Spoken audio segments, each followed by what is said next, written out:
Chapter 2444. Top-notch treatment 3. It seemed like a person's success was not without reason. Since the Phoenix King had said so, Lung Ruoxua had to give him some face in order to prove her innocence.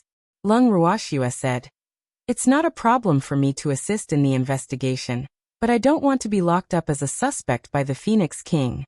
So I hope the Phoenix King can understand my feelings. Besides, I also want to ask, the treasure room of your Phoenix clan should be heavily guarded, right? How did it get stolen?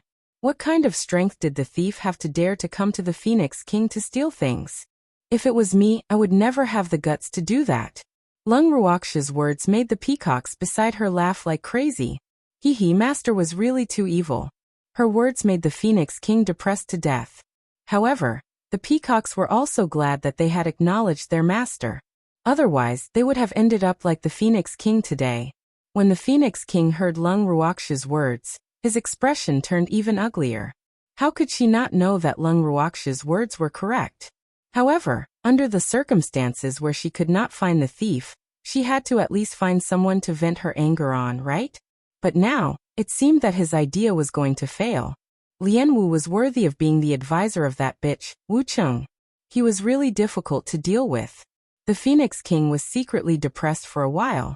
Then he directly ordered his confidant, the head butler, who had just regained his senses. "Invite Lord Lianwu to the guest courtyard to serve him. Lord Lianwu, before this matter is fully investigated, I can only trouble you to stay in the Phoenix clan." The Phoenix Prince then turned to Lung Ruoxua.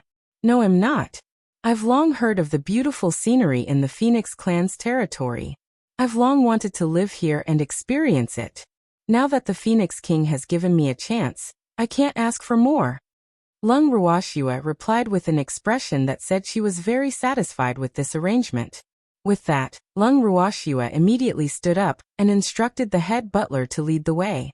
She then led the peacocks and strolled behind the head butler, who was obviously in a daze, as they headed to the guest courtyard to settle down. As soon as they left, the Phoenix King's face immediately darkened. However, Lung Ruoxua wasn't aware of this. At this moment, she was in a good mood as she brought the peacocks to tour the Phoenix clan's territory. However, the trusted butler of the Phoenix King, who led the way, was absent-minded all the way. No one knew what he was thinking. As they walked, Lung Ruoxua suddenly stopped. The peacocks behind her did not know why their master had stopped, but since their master had stopped, they naturally could not continue forward.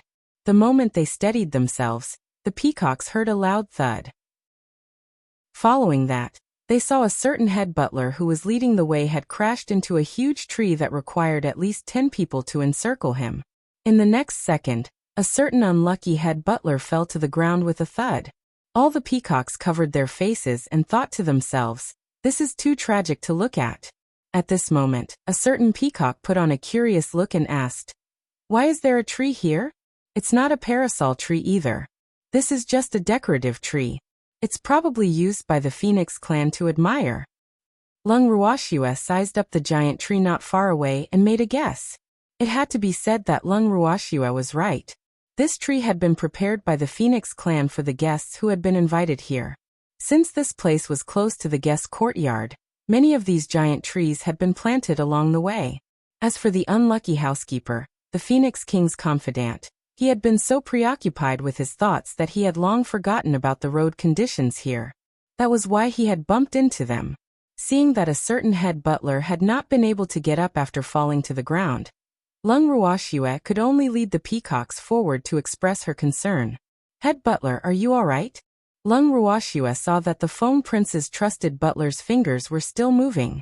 She knew that he was still conscious and had not completely lost consciousness. However, this person's injuries weren't light. There was already a red bump the size of a fist on his forehead. His slightly opened eyes were also rippling. Lung Ruoxua started to pity him. I'm fine." Upon hearing Lung Ruoxia's words, a certain butler, whose eyes were filled with stars, said with a trembling voice, "Ooh, it hurts." However, in front of Lord Lianwu, he didn't want to show his weak side, so as not to embarrass the Foam clan. However, Lung Ruoxua disagreed with him when she saw how he was holding it in. "Head butler, if it hurts then cry. We will not laugh at you." It was true. I promise. It's true, it's true. Boo-hoo. A certain butler wanted to say that he was not in pain, but he couldn't bring himself to say it. In the end, he couldn't help but cry out loud, feeling deeply wronged. When he was done crying, he received even more sympathetic gazes. The next second, his old face quickly turned red, and he really wanted to find a hole to hide in. He had lived for so many years. Why was he still so useless? If the Phoenix King knew about this, he would definitely punish him severely. When he thought of the Phoenix King, his heart trembled. Thanks, the Phoenix King was so terrifying. If he could, he really wanted to go on strike like those elders. Unfortunately, he didn't have the guts. Don't be afraid. We won't tell anyone about this. Lung Ruoxua explained in an understanding manner, as she saw through a certain butler's thoughts. Thank you, Lord Lianwu. The Phoenix King's confidant, the head butler, said gratefully. After resting for a while, the head butler got up from the ground and said, Lord Lianwu, the guest courtyard is up ahead. I'll take you there first. All right, he said. Lung Ruoxua nodded in agreement. When they arrived at the guest house, the head butler, King Feng's trusted aide, made all the necessary arrangements and immediately went back to his room to recuperate. As Lung Ruoxua received the gratitude of the head butler, their treatment in the guest house rose sharply. After Lung Ruoxua and the rest stayed in the guest courtyard for a few days, they were rather satisfied with the service here. With good food and drinks at their service, they would be fools if they did not enjoy it. They were living happily, but the Phoenix King had been so depressed for the past few days that he vomited blood and almost hit the wall. Originally, she had wanted to use the theft of the Phoenix clan as an excuse to call back the elders who were in seclusion, and those who had left home to discuss the matter. However, who knew that the elders who were in seclusion were so thoroughly closed off that she could not contact them at all. She did not dare to use forceful means to force them out of seclusion. Otherwise, if she caused those elders to be seriously injured, she would really be despised as the Phoenix King. Therefore, she had to temporarily put aside the idea of waking these elders who were in closed-door cultivation. What made her angrier was that the elders who were in closed-door cultivation did not reply to her at all after they received the news that she had sent out. This time, the Phoenix King was completely furious. Never in her dreams would she have thought that those elders would actually dare to disobey her orders. Were they really that unconcerned about the affairs of the Feng clan? How could the elders not react to such a big theft? The Phoenix King was enraged, and the consequences were severe. What she didn't know was that most of the elders who had left home had received the news, but no one believed her. This was because all the elders knew that they couldn't even break the defense in the treasure vault, let alone outsiders. Moreover, who would dare to steal from the Feng clan? It wasn't like he was tired of living. With this thought in mind, the elders who received the news all took it as an excuse for the Phoenix King to summon them back, so they naturally ignored it. If they didn't want to come back, the Phoenix King would have no way to vent her anger. Thus, the hot-headed Phoenix King immediately thought of Lian Wu and the others who were locked up in the guest house. The Phoenix King didn't even think, and went straight to the guest courtyard. When they arrived at the entrance of the guest courtyard, the Phoenix King saw the tight security and felt particularly satisfied. She couldn't help but think to herself, humph. Damn you, Lian Wu. Although I didn't manage to lock you up in the prison, you won't be able to escape from here even if you have wings. After thinking about this, the Phoenix King stepped into the guest courtyard. At this moment, Lung Ruoxua was lying comfortably on a deck chair in the guest courtyard's garden, basking in the sun. Not far away, there were a few Phoenix clan attendants serving her. Her days were extremely comfortable. Beasts followed their master. When they saw their master enjoying the service of the Phoenix clan, they naturally followed their master's footsteps and found a place to lie down in the garden. There were also Phoenix clan servants serving them by their side. All the peacocks felt an unprecedented sense of joy when they saw the Phoenix kind servant's sullen face, but he had no choice but to do this and that as per their requests. It was really too satisfying. The life of ordering these phoenixes around was so satisfying. When the Phoenix King walked into the courtyard and saw the scene in front of him, he was so angry that his lungs exploded. Fuck. What was going on? Why did Lian Wu and the others she locked up in the guest courtyard enjoy such good treatment? The Phoenix King was furious. Then she shouted, "Damn it! What are you guys doing?" Hearing the Phoenix King's angry roar, Lung Ruaksha's eyelids twitched slightly. She said indifferently, "Phoenix King, you've come to see us? What for?" She was here to cause trouble. The Phoenix King cursed in her heart. But from the current situation, it was obvious that she was the one who was angry. What was going on? Where's the butler? Was he so thoughtful as to send people to serve these prisoners? Even though the Phoenix King had spoken nicely to Lung Ruashue and asked for their assistance in the investigation, in the Phoenix King's heart, she had actually treated Lung Ruashue and the others as her own prisoners. Now seeing that her prisoners were being treated like top guests, the anger in her heart instantly started to surge. Chapter 2445. Arrival of the Demon 1. Looking at Lung Ruaksha's smiling face, the anger in the Phoenix King's heart burned even more. Her beautiful fiery red phoenix eyes searched the room, but she couldn't find the shadow of the head butler she trusted. She was even more furious. Fuck. What the hell is this?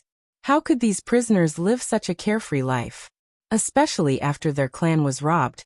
How could they still live such a luxurious life? The Phoenix King looked at the precious fruits placed on the table beside Lung Ruaksha's reclining chair. The anger in his heart instantly burned like a volcano, and it was out of control. Lung Ruashue smiled as she glanced at the enraged Phoenix King. She naturally knew why the Phoenix King was angry. However, she had no intention of caring about it. Instead, she stretched out her chubby, snow-white hand and picked up a small red fruit from the table. She placed it to her lips and took a light bite. Damn it! Let go of my fruit! When the Phoenix King saw that Lung Ruashue had actually eaten his favorite phoenix fruit, the anger in his heart rose even higher. One had to know that the phoenix fruit took 1,000 years to bloom and 10,000 years to bear fruit. Even she was usually reluctant to eat it. But now she had actually fed it to an ugly pig. How could she feel balanced in her heart? Especially when she saw Lung Ruaksha's big mouth nibbling on her favorite fruit. She suddenly felt like the phoenix fruit was being eaten by a pig. She really felt that the phoenix fruit was not worth it. Although the Phoenix King could not wait to rush up and snatch the phoenix fruit from the pig's mouth, Lung Ruashue had already finished the phoenix fruit before she could do anything. The Phoenix King was at a loss for what to do with such an outcome. However, she had already taken the food into her mouth. She couldn't possibly ask this ugly monster to spit it out, right? But the next second, the Phoenix King's eyes widened again. Fuck. Still eating? When the Phoenix King saw Lung Ruaksha's hand reaching for the small table at the side, he picked up another phoenix fruit. After playing with it for a while, Lung Ruashue smiled and said, "Although this fruit is a little small, it still tastes good. You should try it." Lung Ruaksha's words were naturally not directed at the Phoenix King, but at Song. After Tsong heard this, his snow-white claws stretched out unceremoniously and grabbed the fruit that was almost the same size as his claws, then threw it into his mouth. After chewing a few times, a phoenix fruit was destroyed by Tsong. When the Phoenix King saw this scene, she was so angry that her eyes were wide open. Her face turned green and then purple, and her towering chest heaved up and down violently. She pointed at Lung Ruashue, unable to say a single word. Fuck. It was really too detestable. He actually fed her fruit to a cat. If it was possible, the Phoenix King really wanted to tear the cat that ate her phoenix fruit into pieces. Her angry eyes turned into burning daggers and shot towards Tsong. However, Tsong didn't feel it and kept smacking his lips, as if he hadn't had enough. Seeing this, Lung Ruashue could not help but laugh to herself. Of course, she could see that the Phoenix King was very angry. However, she was not a person who would restrain herself just because the other party was angry. Moreover, the Phoenix King was also her enemy. She naturally did not need to care about the Phoenix King's thoughts. Thinking of this, she coldly glanced at the Phoenix King and smiled faintly. "Phoenix King, you are the host. As a guest, I want treat you to these fruits.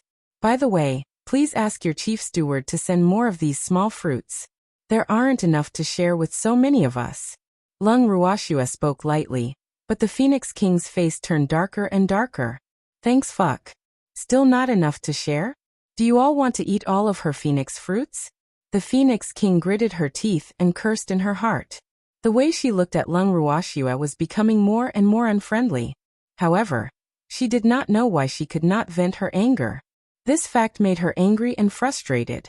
The next second, the furious Phoenix King disappeared from where she was. Seeing that the Phoenix King had left just like that, Lung Ruoxua blinked her eyes in disbelief. The Phoenix King only stared at him and left after saying a few words. He didn't even roar. This wasn't the Phoenix King's usual style. Could it be that the Phoenix King had been switched? Lung Ruoxia's thoughts ran wild. The Phoenix King, who had already returned to the Phoenix King Palace, did not know what had happened to her. Why did she leave so easily? Didn't she go to find that damn Lian Wu to vent her anger? Why was he so angry that he didn't say anything and even turned around and left? Not to mention Lung Ruoxua, even the Phoenix Prince didn't know how this could have happened. Could it be because of that bitch, Wu Cheng? Suddenly, the Phoenix King had a flash of inspiration. When she thought of this possibility, the anger in her heart grew even more. And this feeling of having a fire but nowhere to vent it was really not good. Someone bring the head butler here. The furious Phoenix King suddenly ordered after a few minutes of silence.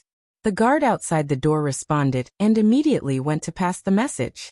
Not long after, the Phone King's confidant, the head butler, rushed to the Phone King Palace, panting heavily. Your Majesty, why are you looking for this subordinate? The head butler, Prince Feng's trusted aide, asked directly. Let me ask you, who asked you to give Lian Wu such good treatment? She's not an honored guest of our Phoenix kind, but a prisoner. The Phoenix King gritted her teeth in hatred. When the Phoenix King's confidant, the head butler, heard this, he was dumbfounded. After a long while he said weakly, Your Majesty, didn't you say to serve them well? Bullshit. Why would I let you do that? When the Phoenix King heard this, he thought, damn it, how dare he refute her?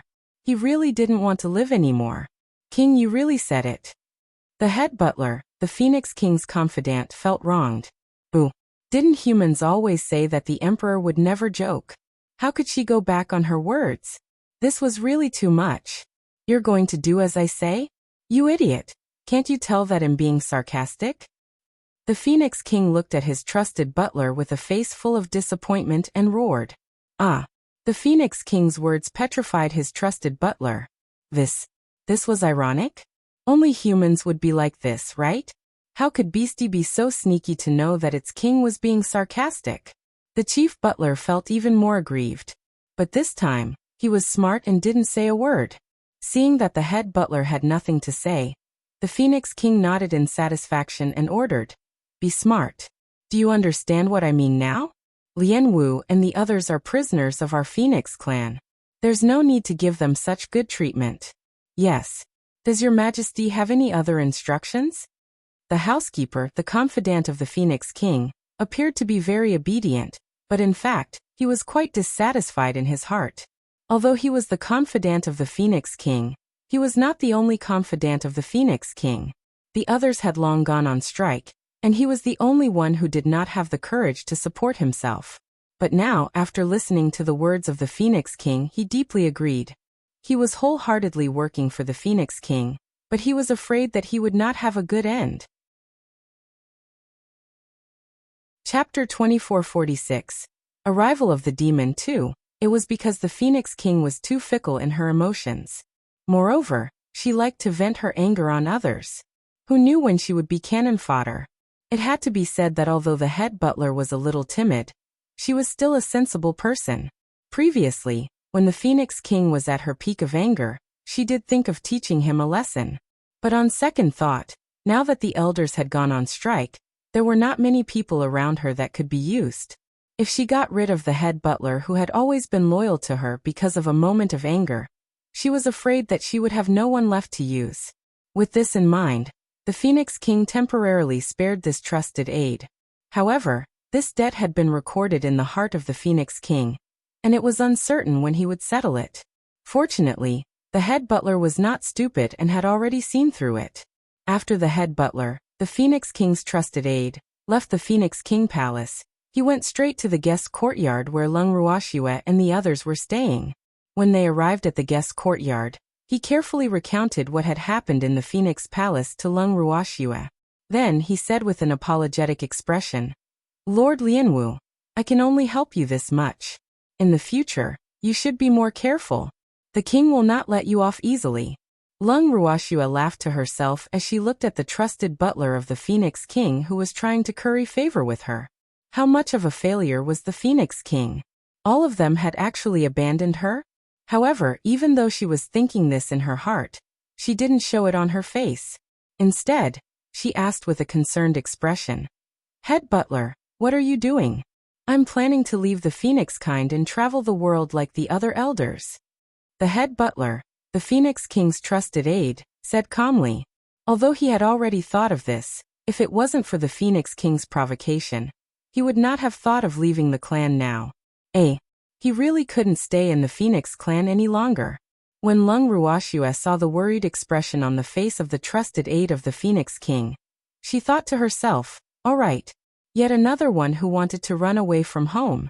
However, this person's cultivation level seemed to be a little low. The strength of the chief butler was only equivalent to a human god king. With such strength and status, if he were to encounter a powerful expert, he might be forced to form a contract with him. After all, not all the powerful cultivators were afraid of the Phoenix clan. If they were really cooked, even if the Phoenix King stepped in, it would be of no use. Moreover, the Phoenix King hated the clan members who had run away from home to death. Would she stand up for them? At the thought of this, Lung Ruoxue revealed a worried expression and reminded, "Head butler, are you sure you want to go out? You must know that it's quite dangerous outside. With your identity, you're the favorite beastie of many experts. I know we'll be careful." Lung Ruoxue's words touched the head butler, the trusted aide of the Phoenix King. Look at how loyal Lord Lianwu was. She even knew to care about his safety, Sai. He really wouldn't know if he didn't compete, but once he did, he was shocked. Compared to the Phoenix King, this Lord Lianwu was really cute. In reality, the reason why Lung Ruoxue said that was because she was truly worried about the Phoenix.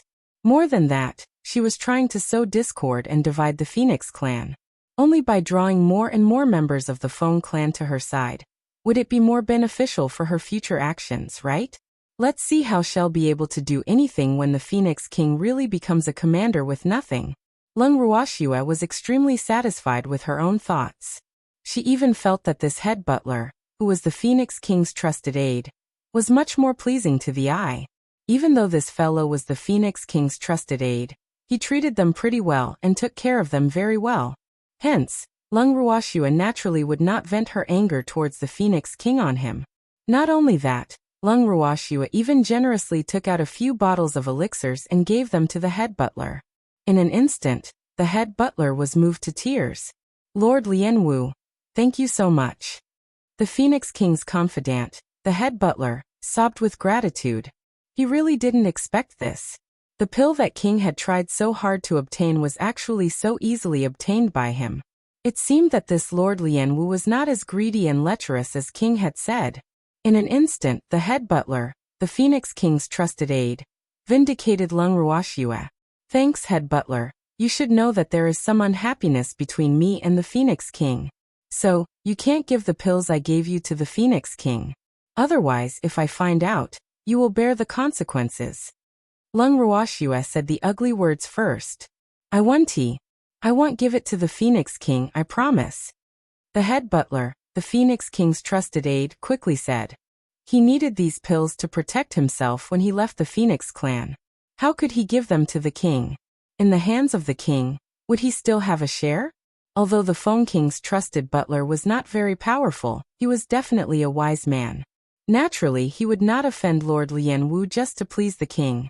Moreover, Lord Lianwu was able to take out such a good pill, which made him even more determined to make friends with him.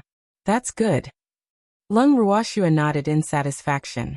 Following that, the head butler, the Phoenix King's trusted aide, took out a fiery red feather and gave it to Lung Ruoxue.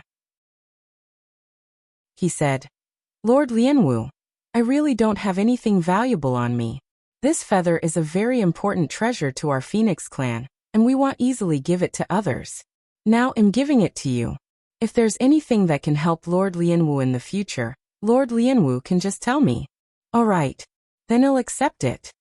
Lung Ruoxue replied without any hesitation. From her perspective, this feather should be a token of this head butler's promise, so she didn't take it to heart and kept it in her bracelet. Prince Feng's confidant, the head butler, took his leave. After he left, Song chuckled. Lung Ruoxue saw Song's silly smile and didn't understand why. Seeing Niu looking at him with a face full of question marks, Cold laughed even more happily. Girl, you must not understand the significance of that feather to the Phoenix clan. Azure said with a mysterious smile. What? Lung Ruoxue didn't understand. Was there any other explanation for the feather? With that feather, I can summon the Phoenix for help at any time. This is also a kind of promise from the Phoenix clan. Although it's not a contract, as long as the Phoenix doesn't take back its feather, this promise will always be in effect. Azure explained with a smile. I see. Lung Ruoxue nodded. However, this feather might not be of much use to you, but it's still a token of my heart. Song added. Lung Ruoxue could hear a hint of sourness in its mouth when it spoke of its intentions. It seems like that Phoenix knows how to repay a debt of gratitude, Lung Ruoxue said after feeling a chill. He had only given him a few bottles of pills in exchange for a feather with the effect of a promise. He had profited, right? Song, who knew Lung Ruoxue's thoughts, pouted and said, Those pills of yours are much more important than that useless feather. So you've lost out. Song, debts can't be calculated like this. Lung Ruoxue said with a smile. She didn't think that she would be able to gain a Phoenix's favor if she made a loss. What was a few bottles of pills to her? Seeing Lung Ruoxue's thoughts, Song could only surrender. Who asked Niu to not lack medicinal pills. Chapter 2447. Arrival of the Demon 3. Girl, how long do you plan on staying here? Azure changed the topic. After Song asked the question, he realized that Lung Ruoxue was in a daze and didn't hear what he said. Instantly, he was a little angry. The reason why Lung Ruoxue was in such a state was because she had suddenly received a voice transmission from the demon. He heard the demon ask him where they were. How much longer until this matter was over? Lung Ruoxue truly did not know how she should answer, because she had made the matter seem a little complicated. When she felt a pain in her arm, she looked down and saw that Song had made a cut on her white arm with his sharp claws. A trace of blood was already seeping out of the wound. Song, what are you doing? Lung Ruoxue was a little speechless. Then she quickly consumed an ordinary healing pill. After seeing that her wound had healed immediately, she looked at Song helplessly. What was Song doing? You're not concentrating. Azure said with dissatisfaction. Swear, what's wrong? At this moment, the demon's voice rang out in Lung Ruoxue's heart again.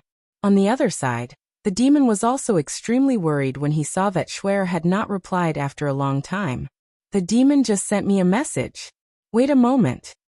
Lung Ruoxue stroked Song Shue's white fur and consoled her. However, Song was quite dissatisfied with her words. Why was it ranked behind that fellow? Song Gung was furious. He simply turned his fluffy little head away, and was prepared to ignore Lung Ruoxue. After Lung Ruoxue reported everything that had happened to Evildoer and told him not to worry about her, Lung Ruoxue then turned her gaze to Song. However, she suddenly realized that this little fellow was being at Sundara. Was he really going to ignore her? Lung Ruoxue looked at Song helplessly.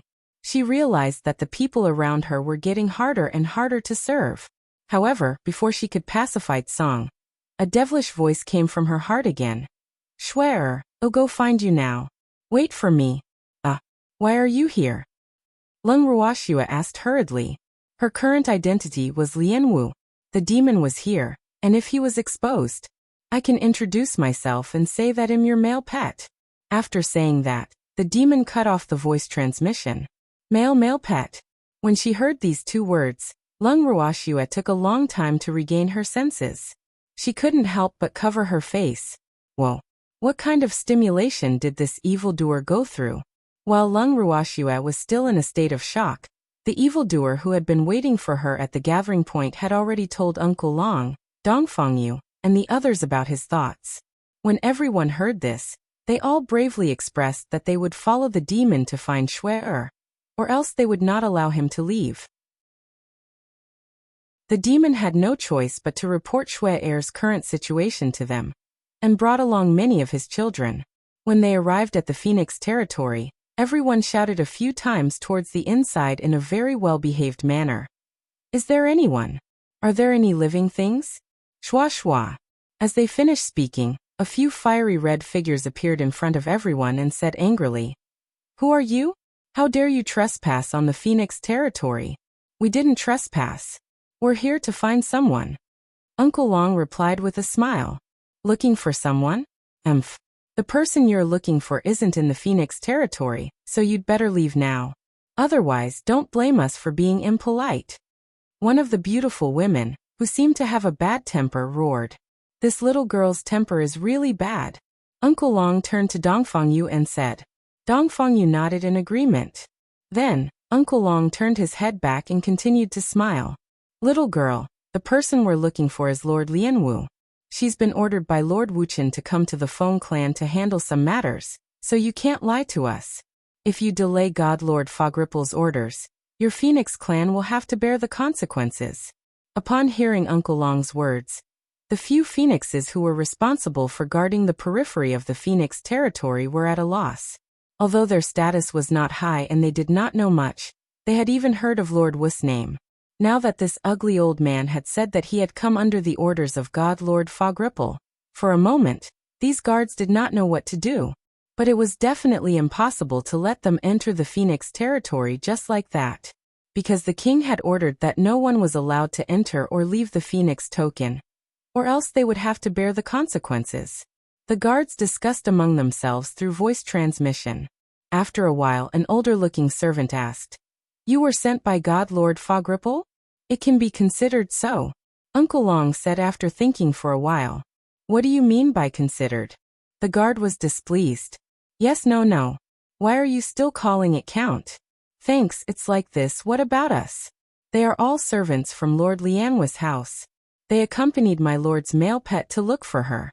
When God Lord Riverripple found out, she specifically asked us to pass a message to Lord to quickly bring Feng Xiu back to the Imperial City. Thus, we are mainly here to accompany him in his search for his wife. As for God Lord Riverripple's words, we are just here to bring her along." After saying this, Uncle Long pointed at the evildoer and said to the guards in front of him. The meaning of his words was, of course, to say that he was the Lord's boy toy. The demon's mouth twitched when he heard Uncle Long's words. However, in order to match Uncle Long's words, he deliberately put on a resentful expression and said with a slightly choked voice, "My lord is naturally dissolute and likes men. I'm really worried about not being by her side for so long. If some random cat or dog seduces her and wants to take my place, I won't even have time to cry. So I asked the guards to pass on the message. I'll definitely be eternally grateful to you." After saying these words, the demon felt goosebumps all over his body. As for Uncle Long and the others who were listening, they were even more confused. None of them had expected that this person would actually make things up like this. Fortunately, they knew that the demon had said it on purpose. Otherwise, they would have vomited blood from disgust. When these words came out of the mouth of a demon, the power was really too great, didn't you? Especially when he had accused Schwer of being a playboy and lustful towards men. If Schwer found out about this, the consequences were unimaginable. However, the few guards of the Phoenix clan who heard the demon's words were not as agitated as Uncle Long and the others. Instead, they looked at the demon with sympathy. What was this situation? Although Uncle Long and the others were curious, none of them dared to ask the question in their hearts for fear of hearing something terrible.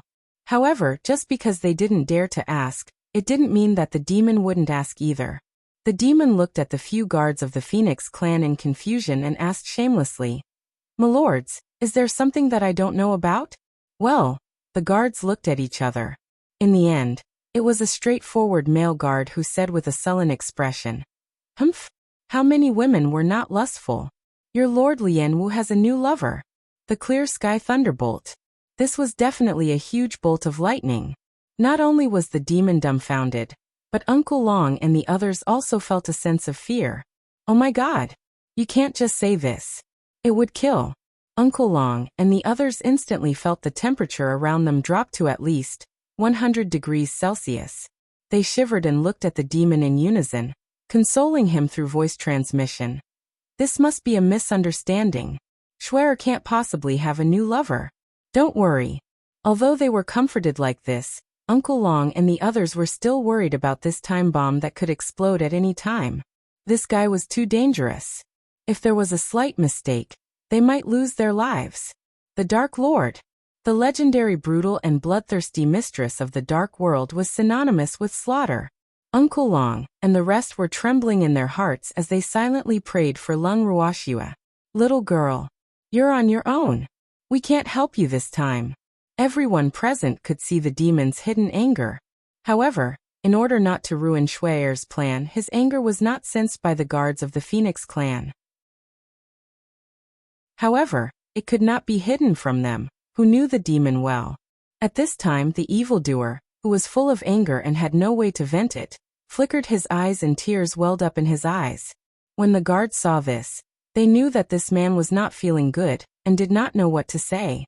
Following that, the guards heard the demon's slightly choked voice ask, "What's going on? Can the guards tell me more details?" "No problem, I'll tell you," one of the guards said with a sense of justice. Then he told the demon everything he knew and heard. As the demon listened, although his expression did not change, the anger in his heart had long turned into a monstrous flame. The Peacock King, right? To dare to snatch Schwerer from him, he must be tired of living. At this moment, the demon drew a big cross on the Peacock King that he had never met before. This also meant that the Peacock King would not have a good life in the future, because no matter what the reason was, if he had a scandal with his Schwerer, that fellow would not forgive him. By the time the guard finished his vivid explanation, Uncle Long and the others were already covered in cold sweat. Although they believed that the guard's words were exaggerated, no matter what, the Peacock King was destined to be unable to escape the anger of the mistress of the dark world. The kind-hearted Uncle Long and the others mourned for the unlucky Peacock King for 3 minutes. They were no longer bothered by this and asked excitedly, "Lord Guards, thank you for telling us the truth. Can I trouble you to help us report to the Phoenix King that we want to see Lord Lianwu? We won't mistreat you." After saying that, Uncle Long gave each of the guards a bottle of pills. Chapter 2448. You've recovered from your injuries. 1. The guards took the pills and immediately put them away without even looking at them.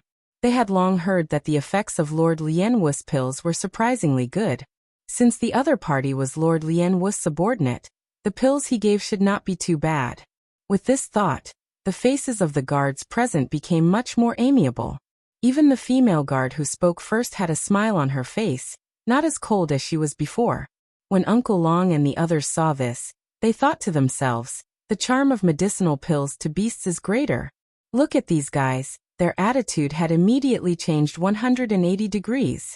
Then they heard one of the guards say, "Wait a moment, I'll go report to the king." "All right," he said. Uncle Long and the others nodded gratefully, but the demon still put on a sad look, which made the other guards feel bad. AI. Taking people's money and eliminating disasters for them. With this thought in mind, the guards took turns to comfort the evildoer. However, they also knew in their hearts that this person in front of them looked a little apologetic. It was no wonder that Lord Wu would take a fancy to that demonic Peacock King. She was a powerful woman from the divine realm. A few of them were not lustful. Like their king, didn't he also have women on his left and right? The guards consoled the evildoer and told him to get over it. They even said that it wasn't a big deal for a woman of status to have a few men. The evildoer, who was already furious, became even angrier. Uncle Long and the others continued to break out in cold sweat. Were these phoenixes trying to comfort him? Uncle Long and the others were very uncertain, because they could clearly feel that the temperature around them had dropped quite a bit. At this moment, the guards of the Feng clan finally realized that something was amiss. One of them asked in confusion, "Why did the weather suddenly change?" After he finished speaking, he even shivered. Uncle Long looked at the guard sympathetically, but didn't say anything. He only thought to himself, "This isn't a change of weather, This is someone's anger. At the same time, the Phoenix King, who was pacing back and forth in the Phoenix King Palace like an ant in a hot pot, heard the guard's announcement that Lord Lian Wu's male pet had come to the door. She was stunned at first, then suddenly realized that it was Lian Wu, that bitch's man. Ha ha ha. Ha ha ha. Ha. The heavens are really helping me. After hearing this news, the Phoenix King laughed wildly and muttered to himself. After a long while, when the Phoenix King was done laughing, she asked, "What does Lian Wu look like?" "I am still all right," the guard who had come to report quickly said. To be honest, he was a little frightened by the laughter of the Phoenix King, and did not understand why the Phoenix King laughed so horrifyingly. "Oh, let them in," the Phoenix King said after thinking for a while. The man of the fog? She wanted to see how good Lian Wu's taste was in men. In fact, she wanted to see the man in the mist for another reason, and that was to steal someone's girlfriend. Who asked that damned woman to steal the Peacock King and Feng Xiu, who she had taken a fancy to? To her, this was a great humiliation. The guard received the order and immediately turned to leave. Not long after, the demon and the rest were led to the Phoenix King Palace by the guards. Thanks, the Phoenix King's beautiful phoenix eyes sized up the men who were brought into the hall. The more she looked, the more her head hurt. These men were too unsightly to be seen by others, right? She had lived for so long, but she had never seen such an ugly man who was comparable to Lian Wu. "Which one of you is Lord Lian Wu's boy toy?" After frowning, the Phoenix King held back her disgust and asked. Seeing these men, her little bit of revenge was forcibly suppressed. These guys, just looking at them made her want to vomit. Did they really want her to seduce them? He might as well kill her. "I am," the demon whispered like a mosquito, and lowered his head, making a shy and timid look that did not dare to raise his head. This was more in line with her identity as a male pet. "Raise your head," the Phoenix King asked, unwilling to give up. Only then did she remember that she had seen the others' faces clearly, except for this person's. What if he was a beautiful man? "I don't dare. It would be my fault if I scared the Phoenix King." The demon continued to speak in a low voice. Fortunately, the Phoenix King's hearing was good. Otherwise, he would not have been able to hear what he was saying. However, the Phoenix King wasn't one to be scared. The more the demon said this, the more she wanted to know. "I'm not that timid. I told you to look up, so look up. Why are you talking so much nonsense?" The Phoenix King pretended to be angry, but in reality, he was extremely curious. When the demon heard this, he thought to himself, "You asked for this." He knew that the Phoenix King was a lecherous person, so how could he not be prepared? Then, the evildoer raised his head and looked at the Phoenix King shyly. Blarg. The Phoenix King only took one look and almost vomited out all the acid in his stomach. Fuck. Was this even human? Was this even a man? How could he be so ugly? This man was 100 times uglier than the ones she had seen before. Not only was her face as big as a pig's head, but she also had a pair of bull's eyes the size of copper bells, a pig's nose, and a big bloody mouth. Such facial features matched her face. It was really frightening. No matter how strong the Phoenix King's heart was, he was still scared half to death. However, the Phoenix King was the Phoenix King. No one could guess the thoughts of the Phoenix King. Although she was frightened and her heart was in turmoil, the Phoenix King's beautiful face did not show it at all. However, it took her a long time to come back to her senses. After she came back to her senses, the Phoenix King wiped the cold sweat from her forehead and said, "Ah, this young master really has a unique appearance. No wonder Lord Lian Wu took a fancy to him. That's right. My lord has a strong taste and likes me. What pretty boy. He only won her heart temporarily. After he gets tired of her, she will still abandon him. But I'm different. My lord will never get enough of me." After scaring the Phoenix King, the demon's goal had been achieved, so he suddenly became talkative. Moreover, he had expressed his dissatisfaction with a certain pretty boy in his words. When the Phoenix King heard this, he was happy. Hee. You guys go ahead. Strangle her to death. It would be best if this ugly woman could show off her divine might now. At that time, the timid Peacock King would definitely not dare to leave with that slut Lian Wu. If that was the case, Who else could the Peacock King look for other than her? Thinking of this, the Phoenix King suddenly found the demon pleasing to the eye. Even that ugly face was not so scary anymore. After thinking for a while, the Phoenix King complimented. "You're right. You'll get sick of beautiful faces sooner or later. So a man can't rely on a beautiful face to keep a woman tied down. I support you. The Peacock King is no match for you. Thank you for your support, Phoenix King." The demon was happy and grinned. Instantly, he almost made the Phoenix King vomit again. "May I know how to address you?" After a long while, the Phoenix King finally recovered and continued to ask. "My surname is AI, you can call me Lian Wu." The demon blurted out without even thinking. Chapter 2449. You've recovered from your injuries, too. When Uncle Long and the others heard the name that the evildoer had made up, they had goosebumps all over their bodies. Do you have to be so mushy? And even had the surname of AI and the name of Lian Wu? This name was really. Originally, the conversation between the demon and the Phoenix King was already unbearable enough for them. Now he gave himself such a name. Wasn't he deliberately trying to make them vomit out their breakfast and lunch? Can we not do this? Uncle Long and the others were wailing in their hearts. When the Phoenix King heard this name, he was also petrified for a long time. After coming back to her senses, the Phoenix King was a little angry. "You're also called Lian Wu. Or do you love Lian Wu? Are you afraid that others don't know that you love that ugly monster?" However, this name was quite unique. He believed that the Peacock King would not feel good when he heard it. When the Phoenix King thought of this, his mood suddenly became better. "That Lian Wu. Young master, you have to know that I'm completely on your side. So, you can do whatever you want. I don't dare to say it in other places, but in the Phoenix territory, I have the final say." The Phoenix King was not happy to call young master Lian Wu by his name again. However, she still fully expressed her position. Then the Phoenix King was afraid that the ugly man in front of him didn't understand his hint, so he explained more clearly. "Actually, the Peacock King that Lord Lian Wu has taken a fancy to should have been my man. But that vain man has taken a fancy to Lord Lian Wu's status. So I'm saying so, if Lord Lian Wu no longer likes the Peacock King, can young Master Lian Wu return the Peacock King to me? No problem, I can make the decision for such a small matter." When the demon heard this, he quickly agreed. Anyway, he would not suffer a loss if he agreed. He could also win the favor of the Phoenix King, and save the Phoenix King from secretly hindering them. The Phoenix King knew how much this ugly man hated the Peacock King when he saw him agree so readily. While she was secretly happy, she quickly ordered the guards. "Take young Master Lian Wu and the others to see Lord Lian Wu." "You bastard! Why did this name sound so awkward?" Even Lord Wu and young Master Wu couldn't escape the word that she hated the most.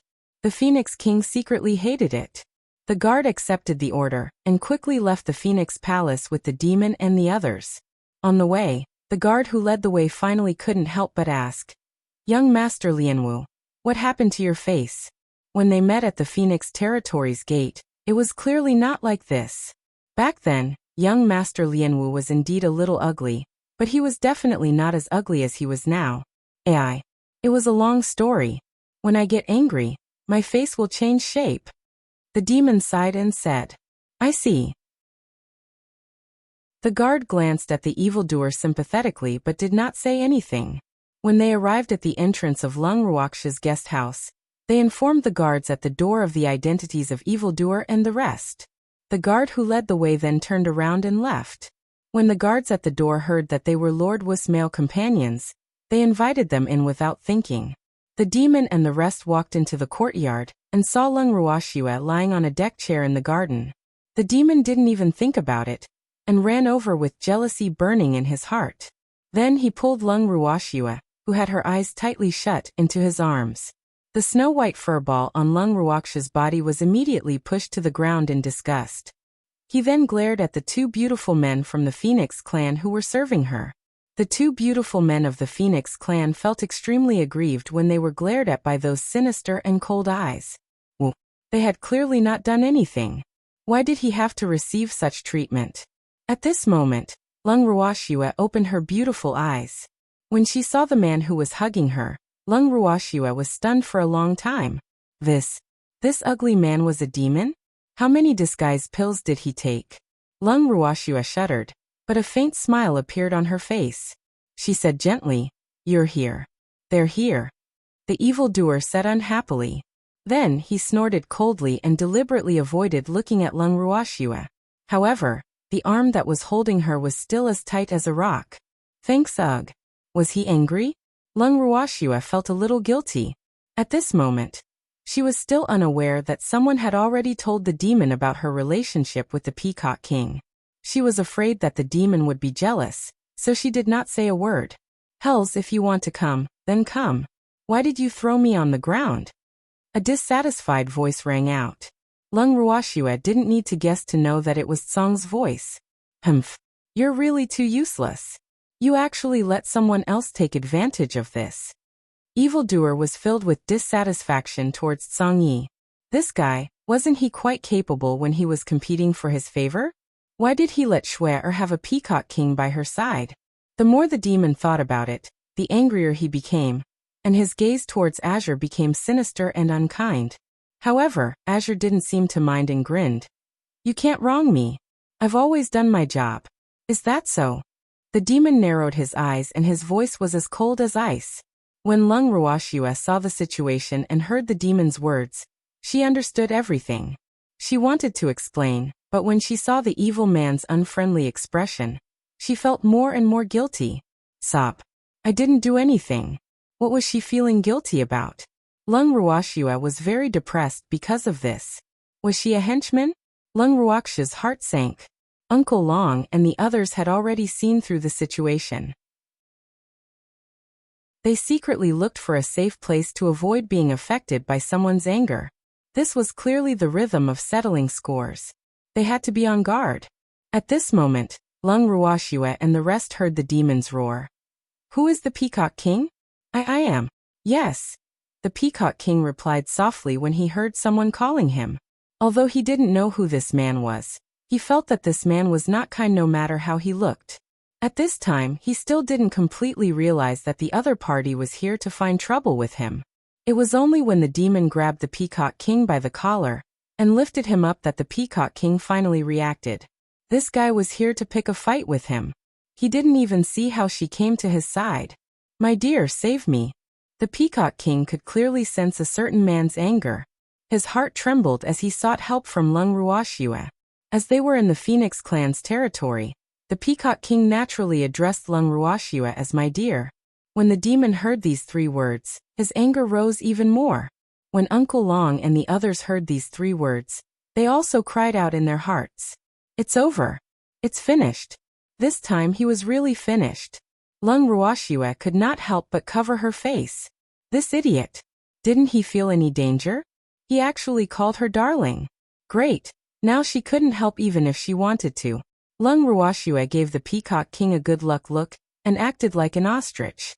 Seeing this, Peacock King's face was covered in tears. "Oh, no way. Master doesn't care about me?" The Peacock King was heartbroken. Was it being abandoned? There's no need to look at her, she can't even save herself. Seeing the man in his hands looking at Shui, the demon laughed coldly. Chapter 2450. You've recovered from your injuries? 3. The Peacock King was dumbfounded. Even his master couldn't protect himself? Was this man so powerful? This time he was even more afraid. However, the demon didn't scare the Peacock King for too long. His fist landed on the Peacock King's beautiful little face. In an instant, the Peacock King let out an ah sound as half of his face swelled up. How tragic! Uncle Long and the others also covered their faces. Following that, one punch after another landed on the Peacock King's face and body. His incomparably beautiful face was the one that received the most greetings. The Peacock King was beaten until he cried out in pain, but he could only be like a little chick, unable to fight back at all. The man was holding him too tightly, and he couldn't break free at all. He could only let the steel-like fist hit his body. The surrounding peacocks saw their king's miserable state, but no one dared to step forward. Woo, this man was too terrifying. The peacocks trembled in fear at this bloody and violent scene, while Azure watched with great interest. He knew that this evildoer wouldn't let go of this flamboyant Peacock King. It hadn't even said anything yet. That pretty boy would be beaten up. Song felt great in his heart. The other servants of the Phoenix clan had also seen this, and their faces had turned pale with fear. Their bodies were shaking like leaves in the autumn wind. They could finally leave this scary place and get away from this scary man. After an unknown period of time, the demon finally stopped. The pitiful Peacock King had already passed out. Useless fellow, the evildoer said with a look of disdain. Then he turned his gaze to Lung Ruoxia. My dear, it's your turn. The evildoer's voice was cold as he emphasized the word darling. When Lung Ruoxia heard this, her heart trembled. In the next second, she fell into the evildoer's arms and the two of them disappeared. Damn it. My girl. Seeing the situation, Song was so angry that he roared. In the face of this situation, Uncle Long and the others felt that it was better not to participate. Then they came to the Peacock King, who had been beaten up badly. Uncle Long gave the Peacock King a healing pill out of the consideration that they were all beasts. However, it was just the most ordinary kind. If he gave the Peacock King a good one, a certain man would probably attack again when he saw that the little guy's injuries had recovered. Soon the Peacock King woke up. Feeling the bone-piercing pain in his body, the Peacock King's face was already covered in tears. Was this considered an undeserved calamity? Why did she beat him up? He was still a little confused and didn't know why he was beaten up, but what made him even more heartbroken was that his master didn't help him. The Peacock King felt that he would never love again. After thoughtlessly thinking about it, Peacock King finally remembered his injuries. He took out a healing pill and was about to put it in his mouth, but was stopped by Uncle Long. I advise you not to eat it, Uncle Long said seriously. The Peacock King blinked his eyes and looked at the middle-aged man in front of him with a question mark. Why? If you recover after eating and someone sees you, you'll be beaten up again. This is from my experience. Trust me, Uncle Long said, as if he didn't believe that he would lose out. The Peacock King didn't dare to eat it after hearing that. However, he asked in a small voice, Who's that violent and terrifying man? Why did you beat me up? Uncle Long glanced at him sympathetically and concluded that this guy was not the type that Schwerer liked. He was too stupid. Couldn't he tell? And he had to make people say it? It's Lord Lianwis, man. Uncle Long stared at the unlucky Peacock King for a long time before he replied in a low voice. No wonder. The Peacock King finally reacted. So that guy was Master's man. But why did Master's man beat him up? He didn't seem to have offended Master's man, right? Although he had reacted, the Peacock King still didn't realize that he had been beaten up because of a certain boy's jealousy. He also accidentally asked what he was thinking. Hearing the Peacock King's ignorant question, Uncle Long and the others could only sigh to express their sympathy. Stupid. He was really stupid. How dare such an idiot be a mistress? In the end, the Peacock King's pure and innocent expression made Uncle Long unable to bear it any longer, and he kindly revealed the truth to him. The one just now was Lord Lianwis' legal wife, and you are Lord Lianwis' new favorite. What do you think is your relationship? You snatched Lord Lianwu, so why wouldn't the main character beat you up? Uncle Long's words were very subtle. If the Peacock King still didn't understand, then Uncle Long would have to express his helplessness. After hearing this, the Peacock King smoothed out this seemingly complicated relationship in his heart before coming to a sudden realization. He couldn't help but widen his eyes and explain with an aggrieved expression. Lord Lianwu and you don't need to say anything. We already know about the matter between you and Lord Lianwu. Uncle Long quickly interrupted, afraid that the Peacock King would say something wrong. Thanks, however. When the Peacock King heard this, he roared in his heart. You guys don't know. You don't know anything at all. Master and I are not what you think. The Peacock King felt wronged. However, he also knew the severity of the situation. He knew that the Phoenix King had many eyes and ears here, so he naturally did not dare to tell the truth. But it was precisely because of this that he felt more and more aggrieved. How could he not feel aggrieved? The relationship between him and his master was obviously a show for the Phoenix King to see, but he had actually been beaten up. Moreover, from the words of this middle-aged man, it seemed that he would not only be beaten up once. Sob. This time, he really felt that he would never love again. He was not joking. Looking at the Peacock King's beautiful face, Uncle Long touched his head with sympathy and said, "My condolences. You'll be fine once you get used to it." These words made the Peacock King's heart tremble with fear. In the next second, the Peacock King burst into tears. Beating habit? Who would get used to being beaten up? The more the Peacock King thought about it, the sadder he became. When he cried, it was even more earth-shattering. And everything that happened in the guest courtyard was reported to the Phoenix King by the spies. When the Phoenix King heard the news, he was in a great mood. Although the Peacock King's beating made the amorous Phoenix King's heart ache a little, she felt that when the Peacock King saw the ugly man's violent actions a few more times and couldn't stand being beaten up, would he still be afraid that the timid Peacock King would not throw himself into her arms? Thinking of this possibility, the Phoenix King laughed madly again, and his laughter spread far and wide. 3 days had passed. Lung Ruoxue and the demon were nowhere to be seen. Although the Peacock King was curious about where they were, he didn't dare to ask. He didn't want to be violently treated by the little kitten. For the past 3 days, although they were no longer threatened by the violent man, the pressure that the snow-white kitten gave them was not small either. Because the kitten seemed to have reached menopause, with a gloomy face all day long and a frosty air exuding from its body. This also made it so that no one dared to stay around Blue for more than a minute. Uncle Long and the others kept their distance from it to avoid its anger. Song listlessly laid on the deck chair. Suddenly his small white ears moved and he suddenly raised his head. The next second he quickly teleported away. Seeing Song's reaction, Uncle Long and the others didn't even need to guess to know that it should be Shui an evildoer. Ai. Poor Shui. She must have made countless unfair conditions in the past 3 days. It had to be said that Uncle Long and the others were right. For the past 3 days on the surface, the two of them had returned to their room in the guest courtyard. In reality, the two of them had been staying in the purple bamboo house inside the bangle.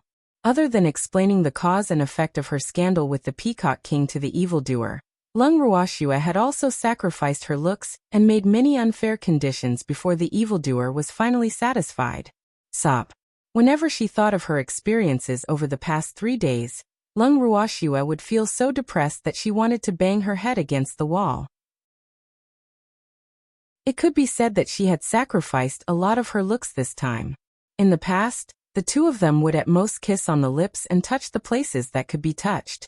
However, this time, other than not doing the last step, the two of them were much deeper than before. However, she didn't seem to be at a disadvantage. Her devilish figure was really not just good. Now she could still remember the extremely smooth. No, I can't think about it anymore. Lung Ruoxue put away her perverted thoughts and put on an aggrieved and pitiful look as she followed the demon out of the room. Just as he took a step forward, a snow-white furball pounced into his arms. That furball first glared at the evildoer with hatred, then looked at Lung Ruoxue with tears in her eyes and asked, "Girl, did this guy bully you?" Song wanted this demon to deal with the Peacock King, but he didn't expect that this guy would also bully Nyo. Thus, it had been very worried about Nyo these few days. "No, I didn't." Lung Ruoxue replied guiltily. "Oh, those things shouldn't be considered bullying. You heard it.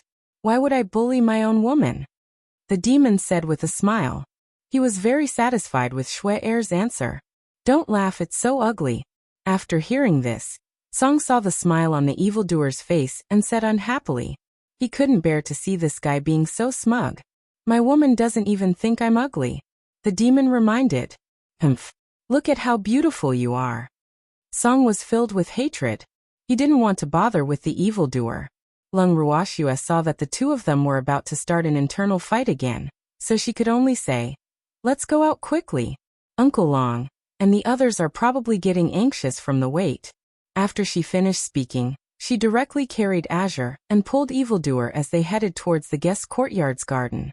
When they arrived at the garden, Uncle Long and the others sized Lung Ruoxue up at the same time, causing Lung Ruoxue's hair to stand on end.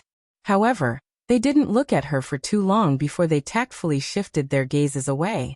However, when Lung Ruoxue saw their relieved expressions, she was still depressed. At this moment, the demon's gaze turned to the Peacock King and asked with a smile, "Are your injuries all healed?"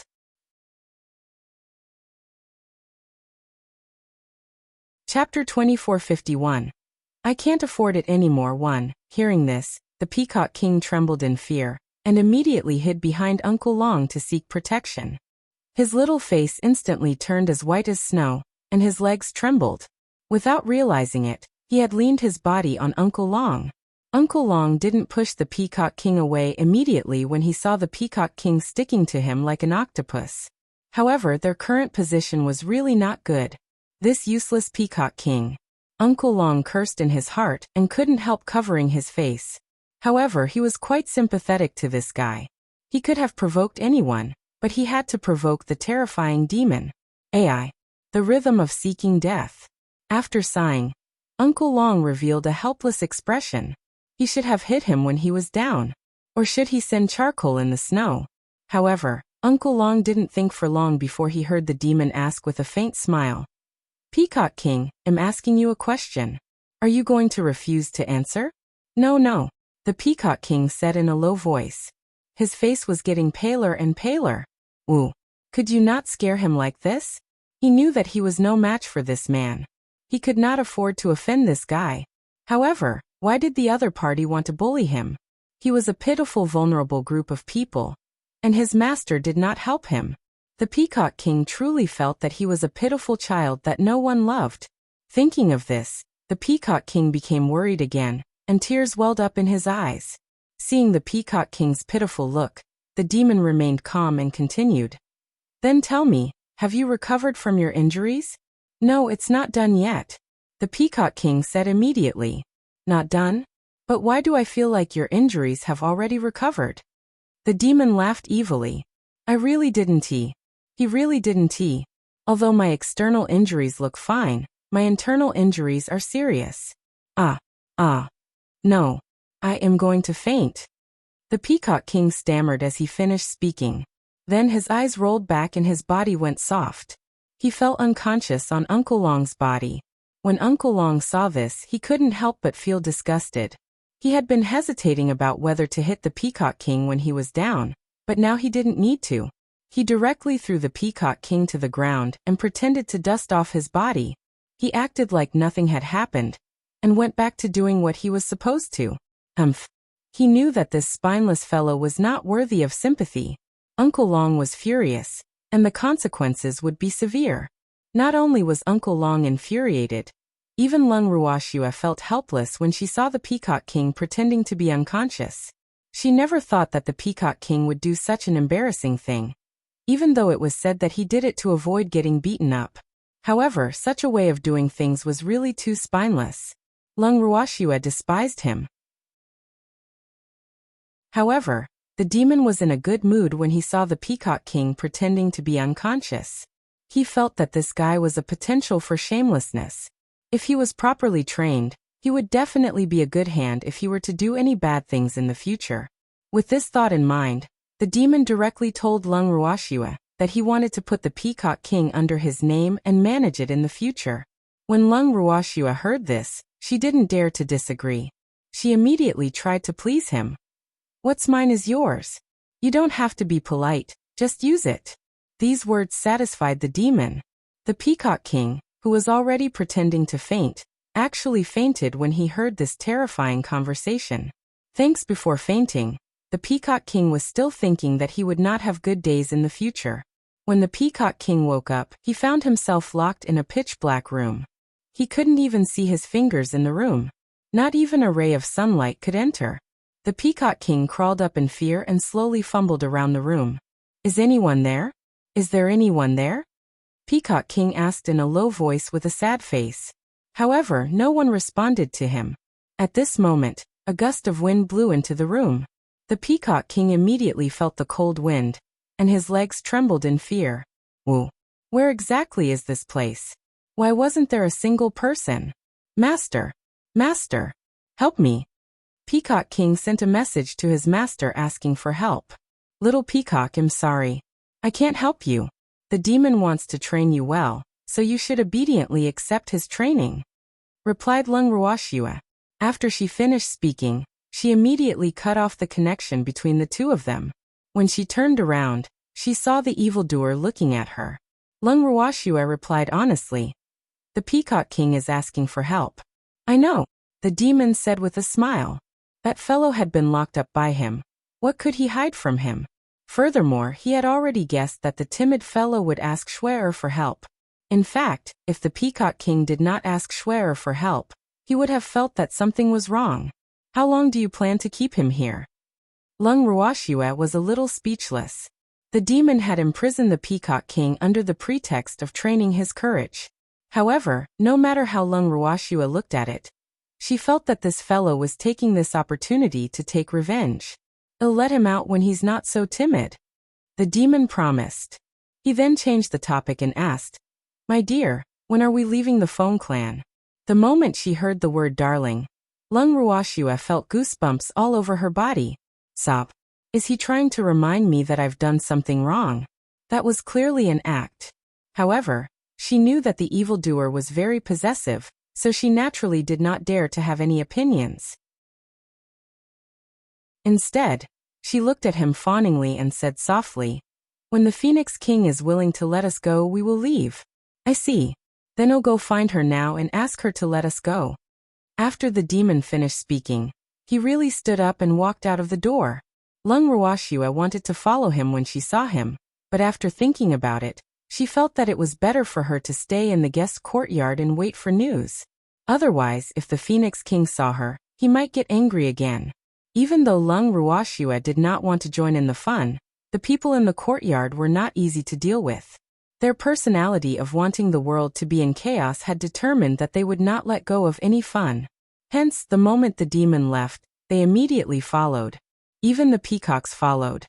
In the blink of an eye, Lung Ruoxue was the only one left in the huge courtyard. However, Lung Ruoxue was very calm. She really did what she had to do. The demon left the guest courtyard without any obstructions, and went straight to the Phoenix Royal Palace. When the guards at the entrance of the Royal Phoenix Palace saw the demon, they were all so frightened that their livers trembled. Why did this violent fellow come? What do you want to do?"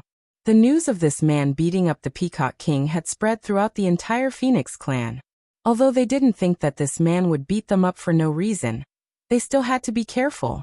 Glancing at the guards who turned pale after seeing him, the demon laughed in his heart. It seemed that his bad reputation had spread these few days. However, this was good, so that no one would dare to have any ideas about Shuer. The demon at this moment still treated Lung Ruoxue as a country-toppling beauty. She had never thought that after Lung Ruoxue had changed her appearance, how many men would be interested in her. However, no matter what, Shuer was the most beautiful in his heart. Chapter 2452. I can't afford it, too. After a few light coughs, the demon forced out an ugly smile and said, "I want to see the Phoenix King. Please pass the message. Please wait." When the guard heard that she was not here to cause him trouble, he immediately ran away. A few minutes later, the demon was invited into the Phoenix King Palace. The Phoenix King, who was sitting on the throne, didn't know why this ugly man had come to find her. However, in order to win him over, the Phoenix King still revealed a beautiful smile and said in a tender voice, "Is there anything important for young Master Lianwu to look for me?" "There's nothing important. I just want to ask when we can leave this place. God Lord Rime is still waiting to marry Feng Xiao. If we let her wait anxiously and come to our door personally, the consequences will be beyond our expectations. Besides, there are so many of us, and the amount of food we eat every day is not small. I heard that the Feng clan was robbed a while ago, so reasonably, I think the Feng King should let us go as soon as possible. Otherwise, I'm really afraid that we will eat your Feng clan until you're poor. AI. Among us, there are quite a few big eaters," the demon said worriedly. He even had an expression that said him doing this for your own good on his face, which made the Phoenix King unable to vent her anger. The Phoenix King couldn't deny that raising these guys for nothing was a big pressure for the Phoenix clan. However, letting Lianwu leave just like that made her feel uncomfortable. After thinking for a while, the Phoenix King sighed and said, "AI, I also want to investigate the theft case as soon as possible so that I can let you leave, but I don't have any clues at the moment. Moreover, I also need Lord Lianwu to assist us in the investigation, so I'm afraid you'll have to stay in the Feng clan for a few more days. How long do we have to stay? The demon asked. After Lord Lianwu is cleared of suspicion, I will let you go. The Phoenix King said through gritted teeth. Originally, she had a good impression of this evildoer, but now because of the ugly man's relentless pursuit, it had completely disappeared without a trace. Now all she could think about was, why was this guy as annoying as Lian Wu? However, she was still hoping that this man would cause trouble for the Peacock King. So, even if she hated him, she would not show it too obviously. However, the demon was not a fool. How could he not hear the displeasure in the Phoenix King's words? I don't know how the Phoenix King is going to clear my lord of suspicion? Interrogation? The demon asked curiously. I can't disclose it. The Phoenix King said with hatred. How could she not want to? However, as long as she thought of that ugly woman's identity, she had to be careful. Otherwise, if that bitch Wuxia really blamed her, then the one who would be slapped in the face would be her. More importantly, she knew very well that if they were to really interrogate him, Lianwu would not cooperate. And she didn't think of a good excuse. When she thought of this, the Phoenix King was extremely conflicted. Since it's inconvenient to disclose, then I won't ask. However, I hope that the Phoenix clan can be more efficient. My lord and I are in a hurry to return to attend God Lord Fogripple's wedding. I hope the Phoenix King can understand our urgency. The demon laughed. Understand my ass. These words infuriated the Phoenix King. However, she had to smile and reply. Don't worry, I'll hurry the people below. Then I'm relieved. Goodbye. After saying that, the demon stood up and left.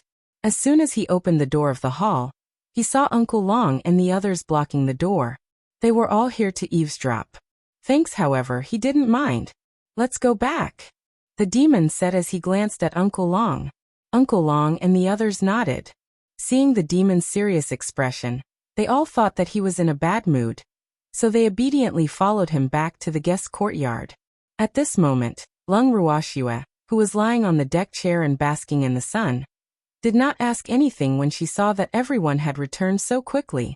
She only instructed the Phoenix clan's attendant beside her. Let's go get some more food. We're all hungry. Yes. The Feng attendant was helpless. These people had already eaten a lot today. Why were they hungry again? He couldn't understand how these guys could eat so much. At the rate they were eating, it wouldn't be long before the entire Feng clan became poor. Normally, the members of the Phoenix clan rarely ate. After all, as cultivators, they would never feel hungry. They ate more to satisfy their appetite. However, these guys kept saying that they were hungry. This made the attendant a little uncomfortable. However, a few days ago, after seeing the violent man's violent behavior, and with Lianwu Darren's status, he didn't dare to refuse. Very quickly, the Phoenix clan's attendant brought food over. However, the amount of food was not as much as Lung Ruoxue had expected. Glancing at the food, Lung Ruoxue pulled a long face and said unhappily, Are you guys feeding the birds? We're humans, we have big appetites. How can this little bit of food be enough? That. The butler only gave this much. He said that it was a limited amount, and that we can't take too much at a time to avoid wasting it. The Feng clan attendant observed Lung Ruoxue's reaction as he spoke carefully. Afraid of wasting? Since when did the Feng clan know how to live so well? A few days ago, I even saw the Phoenix King eating and drinking in his own palace. Don't tell me this is discrimination. I'm telling you, I'm one of God Lord Fogripple's men. You must treat me like how the Phoenix King does. Lung Ruoxue deliberately picked a fight. That's right. Why can the Phoenix King eat and drink to his heart's content, but we can't even eat? Don't forget, we're the guests of the Phoenix King. Is this how the Phoenix clan treats their guests? When Uncle Long heard Lung Ruoxue's words, he went along with her and joined in the fun. Such a good opportunity to show off, of course, could not be missed by the peacocks who had been oppressed for a long time. After being freed, they were eager to see the world in chaos. They shouted in unison, We want to eat. We want to eat our fill. You can't abuse us. Otherwise, if word gets out, who would dare to come to the Feng clan as a guest? Hearing these words, the servant of the Feng clan broke out in a cold sweat and almost knelt down in front of them. How could these people be so boisterous? It was really too detestable. With a sad face and a choked voice, the servant took a few deep breaths to calm himself down, then said with a pitiful voice, "Wu, this has nothing to do with me. It's the butler's rule. I can't do anything about it. Forget it, we won't make things difficult for you, but you have to run a few more errands for us." Lung Ruoxue said with a smile, no longer putting on a straight face. But looking at the smile on her face, the attendant was very worried. Wu. If Lord Lianwu was angry, he would be unlucky. But if Lord Lianwu laughed, he felt that he would be even more unlucky. Moreover, could he ask what it meant to run a few more errands? However, before he could ask, Uncle Long answered his question. "That's right. Since you've limited the number, then you should make a few more trips. Oh. Just tell them that we've finished eating, and we'll go get some more food." Chapter 2453. I can't afford it anymore 3. After Uncle Long finished speaking, he sent the servant away with a long face. After the Phoenix clan attendant left with a blank expression, Lung Ruoxue quickly called everyone to eat, and told them not to stand on ceremony. When the Phoenix clan attendant returned and placed down the food that he had brought back, he was sent to get more food again. Just like that, 1 time, 2 times, after countless times, the servant finally collapsed in exhaustion and began to wail. "Wu. Lord Lianwu, the steward won't give me food. Don't make me go get it." "Oh really? Then go and get some." When Lung Ruoxue heard this, she didn't make things difficult for the poor fellow who kept running errands. Instead, she turned to the other Phoenix clan attendant and said, when the other Phoenix clan attendant heard this, he was so frightened that his face turned pale. Lung Ruoxue saw this and asked in confusion, "I'm just asking you to get some food, not to go to the slaughterhouse. What are you afraid of?" After Lung Ruoxue's brief lecture, the 2 Phoenix clan servants understood what she meant. However, in their hearts, what Lung Ruoxue had asked them to do was even scarier than sending them to a slaughterhouse. Lady Lianwu did not know the situation of the Phoenix clan, but these 2 servants who were responsible for serving her knew very well that in just a few days, more than half of the food that the Phoenix clan had stored for many years had already gone into their stomachs. If they continued to be eaten like this, the Phoenix kind would really run out of food and ammunition. But neither of them dared to say this, because the 2 of them knew that even if they said it, Lord Wu would still do it her own way, and wouldn't care if they had food. After a fierce struggle in his mind, the servant of the Phoenix clan who was about to be assigned to run errands made an expression, as if he was about to go to the guillotine. He made up his mind and said, "Lord Lianwu, knock me out. I can't get any food." When Lung Ruoxue heard this, she blinked her beautiful eyes in confusion and said, "I just asked you to get some food. Do you need to look like you're going to die? Lord Lianwu, the steward won't give you any more food." The Feng clan attendant had no choice but to tell the truth. "Are you saying that he plans to starve us to death? Or was this the Phoenix King's intention? You can't find any evidence of our crimes, so you plan to trap us here and starve us to death? Damn it, the Phoenix King's idea is too vicious." Lung Ruoxue's beautiful eyes were spitting fire as she spoke indignantly. Lung Ruoxue's words made Yao Nianqing and the rest laugh in their hearts. However, the 2 cowardly Phoenix clan servants broke out in cold sweat once again. Lord Lianwu's imagination is too rich. The 2 servants of the Phoenix clan wiped the cold sweat off their foreheads and sighed timidly. However, they didn't dare to cause their king to be misunderstood by Lord Lianwu, so they could only patiently and honestly explain. "Lord Lianwu, you've misunderstood. I didn't give you food because I wanted to starve you to death. It's just that the Feng clan's food supply is running low. In just a few days, you've destroyed more than half of the Feng clan's many years of storage. If this continues, the Feng clan will really run out of food and ammunition. As a result, the housekeeper had no choice but to limit the amount." Originally, the 2 of them didn't dare to tell Lung Ruoxue about this. However, now that things had come to this, they knew that if they continued to hide it, Lord Lianwu might really think that the king wanted to starve them to death. Wouldn't that cause a huge misunderstanding? However, after hearing the truth, Lung Ruoxue still could not understand. We probably didn't eat much these past few days. Why did they have to eat the entire Feng clan until they ran out of food? Is it because your phoenix kind stored too little food, so we ate only a little bit and ran out? You guys didn't just eat a little. The two phoenix guards thought to themselves as they glanced at the peacocks. He ate a lot of these peacocks. By the way, I've always wanted to ask you guys a question. What do you birds eat every day? Insects. Lung Ruoxue saw that no one was paying attention to her, so she asked curiously. The two servants of the Phoenix clan were silent. Could they say that they were not birds? He's really eating bugs. We'll have to help you destroy the food of these humans, otherwise, they won't be fresh after being stored for a long time. When they tacitly agreed, Lung Ruoxue continued to speak to herself, not even looking at the two attendants' darkened expressions. After a long while, the silent servant then helplessly corrected him. Lord Lianwu, we are not birds. They said they're not birds. Lung Ruoxue turned to ask the evildoer, her face still filled with confusion. A bird. However, if they don't want to be a bird anymore, I can help them. The demon said with a cold smile. Hearing this, the two poor phoenix servants began to tremble again. Thanks, Wu. We're birds.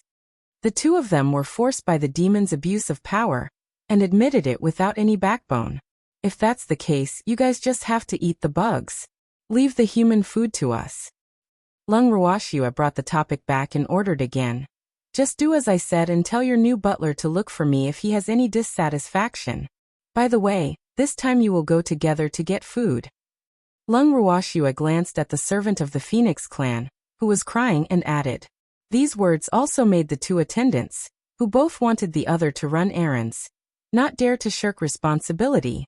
Then, the two brothers in distress left the guest courtyard together. Not long after, only one attendant returned. The moment the attendant saw Lung Ruoxue, he immediately said, Lord Lianwu, the housekeeper refused to give us food and also refused to come see you. What should we do? Without waiting for Lung Ruoxue's reply, the demon stood up and said, I'll go with you to catch him.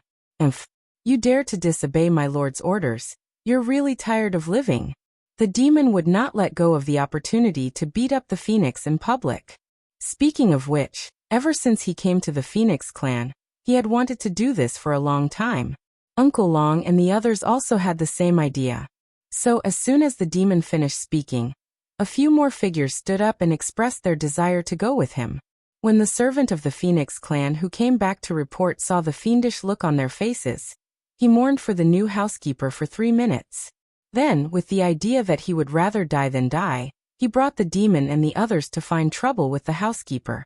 Before Lung Ruoxue could even finish her cup of tea, she saw the Feng clan's housekeeper, who had been in office for less than a week, being tied up like a dumpling and brought to the guest house.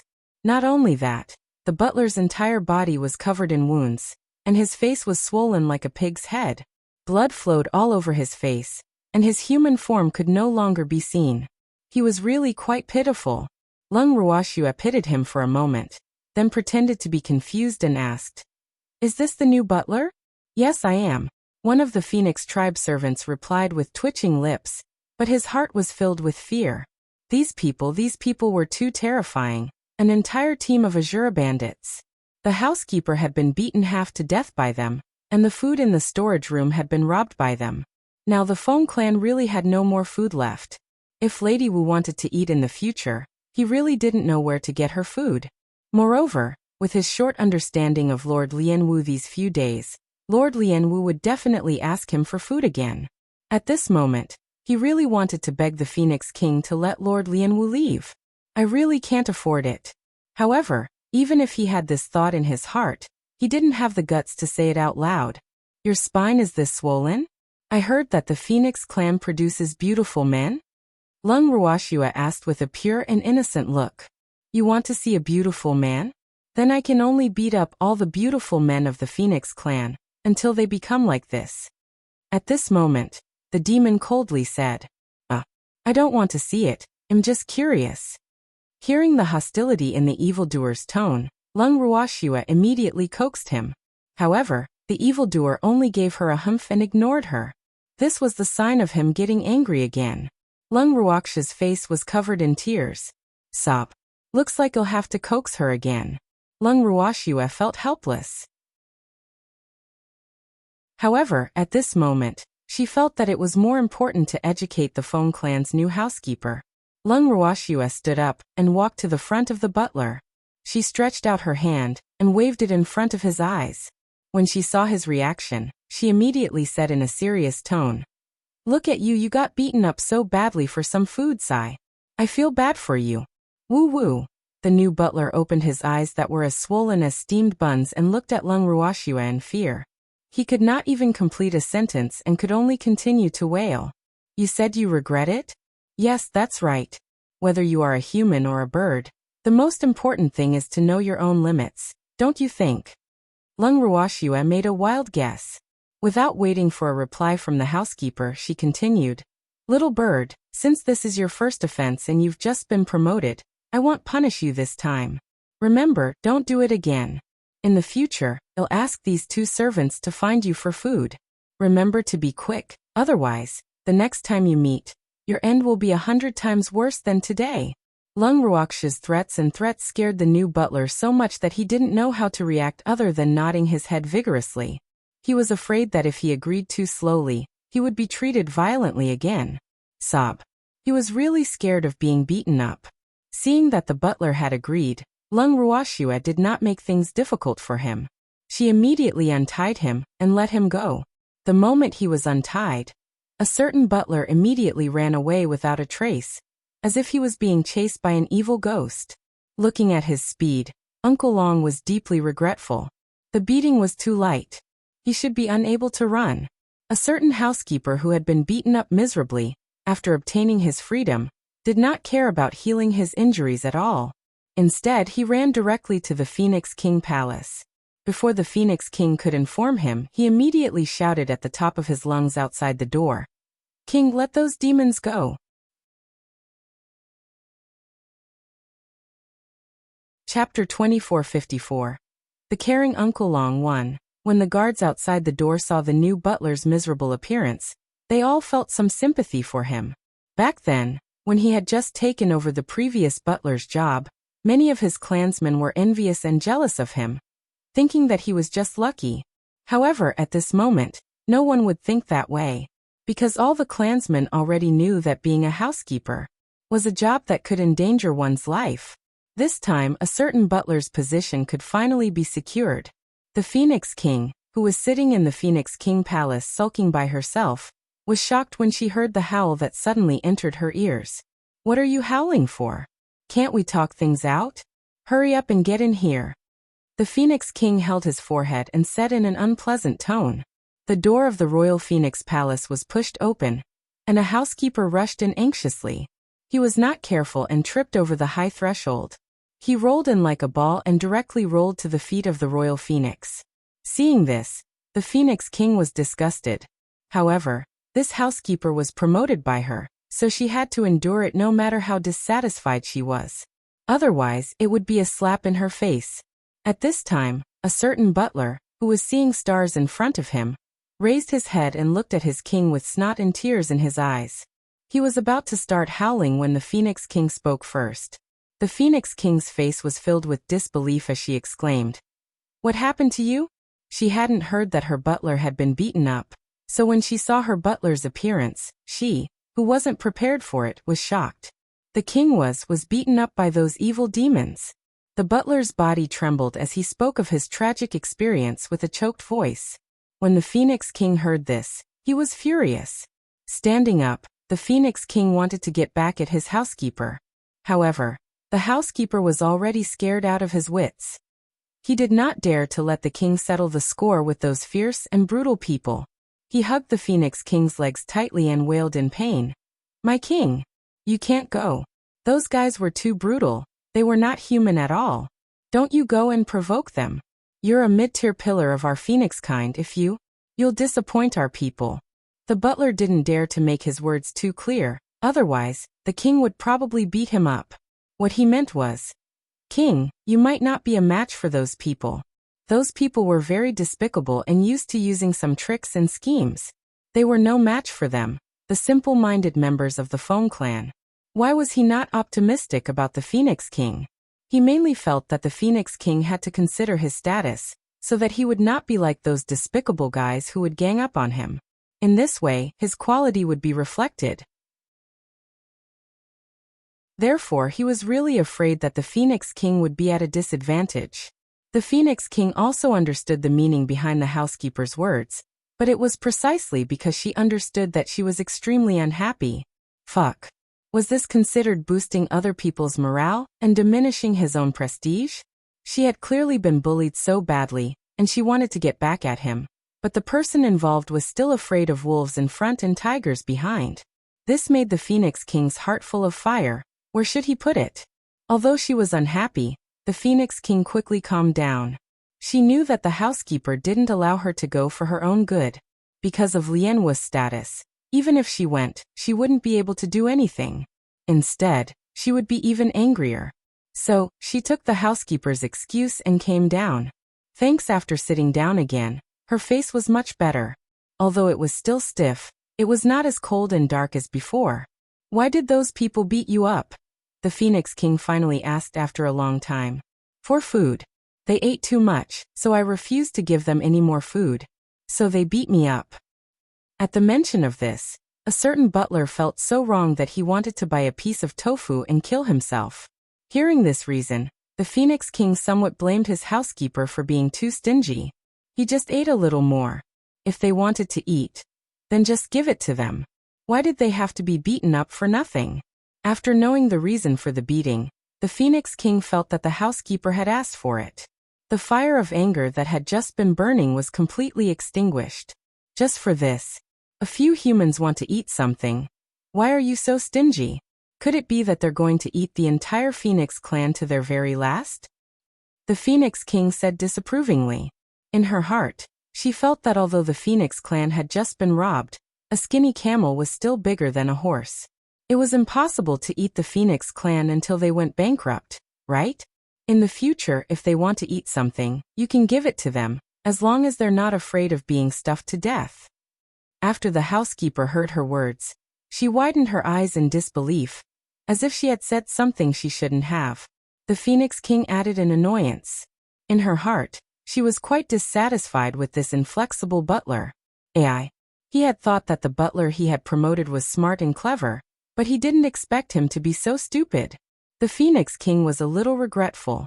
However, when the housekeeper heard the Phoenix King's words, he immediately cried out that he had been wronged. He hurriedly explained, "Your Majesty, they've already eaten us poor. I don't have any more food to give them."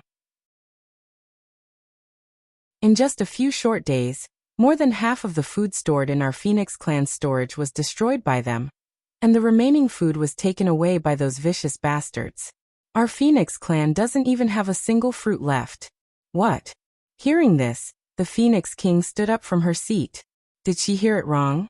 Could those people really eat that much? The Phoenix King was skeptical, but judging from the butler's appearance, he didn't seem to be lying.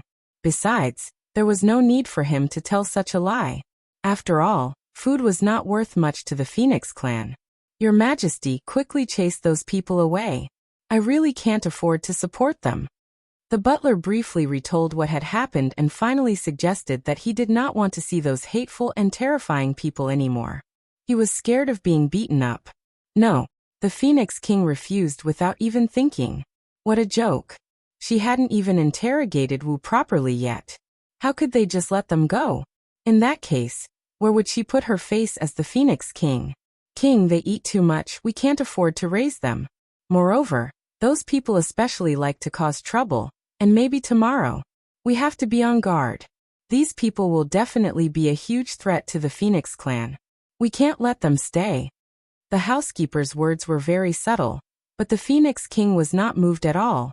Although she knew that Lian Wu and the others would not obediently stay in the guest courtyard, she could not convince herself to let them go just like that.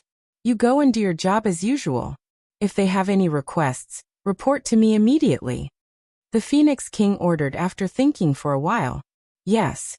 Seeing that Wang had made up his mind, the butler knew that there was no point in saying anything more. At this time, he really envied the former head butler who had left home. He was the one who had foresight. However, he still didn't have the courage to learn from those housekeepers and elders who had run away from home. After the butler left, he thought hard and finally ordered the servant beside him. If those demons come to find me, just say that I'm not here. If they have any other requests, try your best to satisfy them. If you can't, report to the king.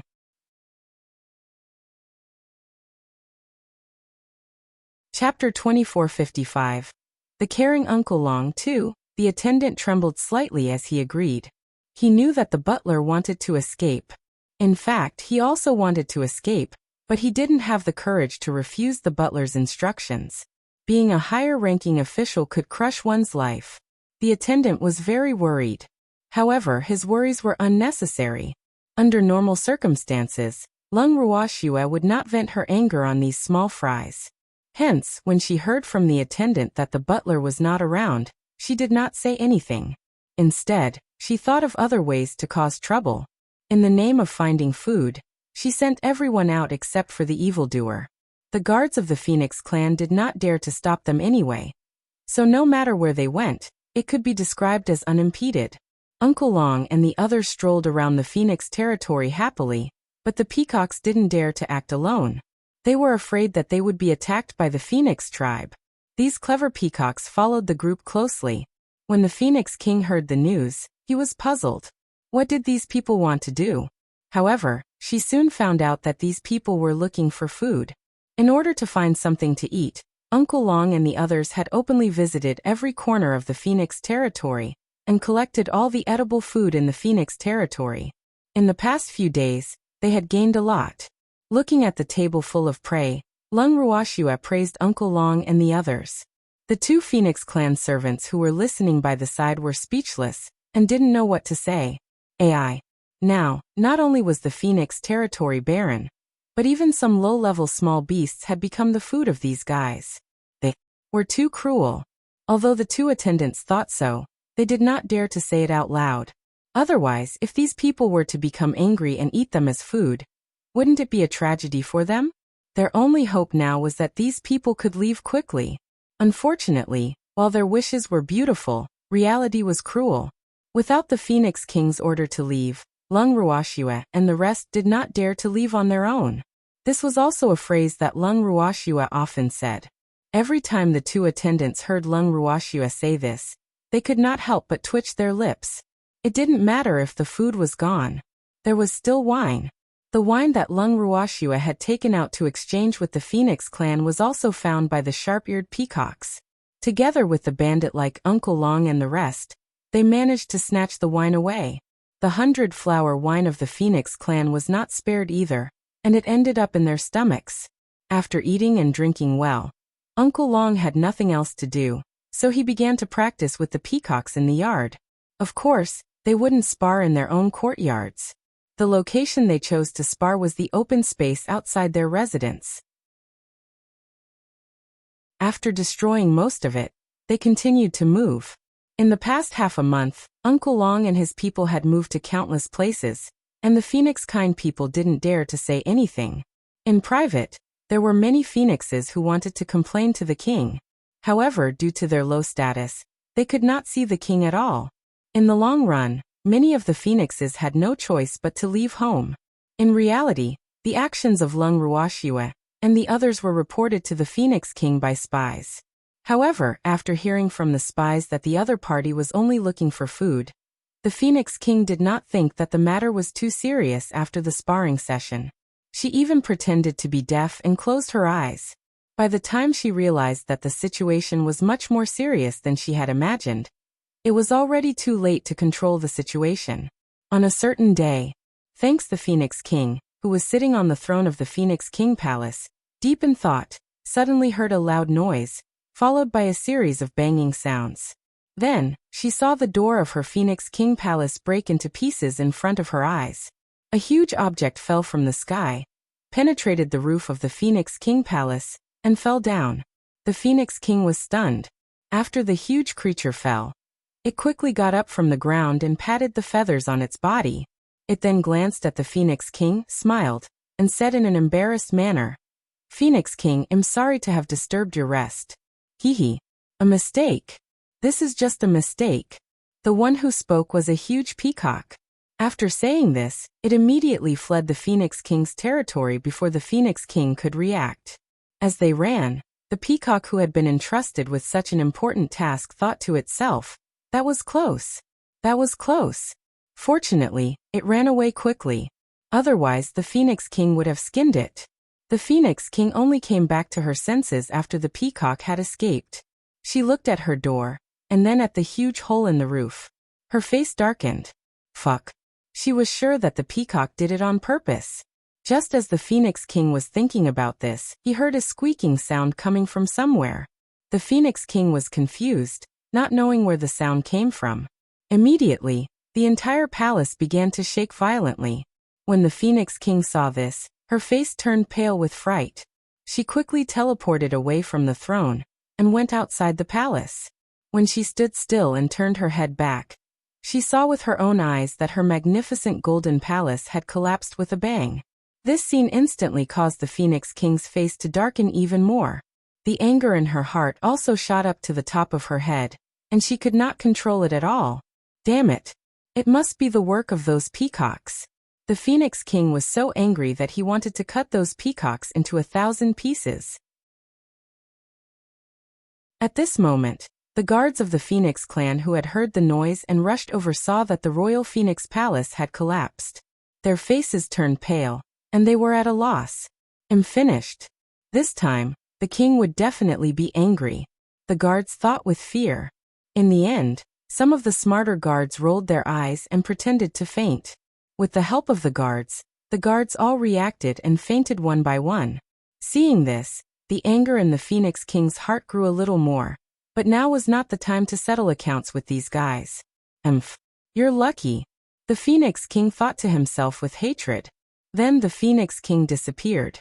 When she reappeared, she was already in the guest house where Lung Ruoxua was staying. At this moment, the guest courtyard was filled with laughter and cheers. The peacocks surrounded Lung Ruoxua, each of them recounting their achievements. Lianwu, what a good thing you've done. Seeing them like this, the Phoenix King's anger grew even more, and he couldn't bear it anymore and shouted at the top of his voice. The Phoenix King's words contained a hint of pressure. When the peacocks heard this, their faces immediately turned pale, and their bodies began to tremble. As birds, the Phoenix clan's suppression of the Peacock clan's bloodline was quite obvious, and it was not something that the Peacock clan could resist. But after that, the peacocks felt the pressure on them lessen. They knew that it was the little kitten who had helped them. After giving the snowy white kitten a grateful look, the peacocks tried their best to lower their presence. Oh, a battle of this level was not something they could participate in. The peacocks were well aware of this.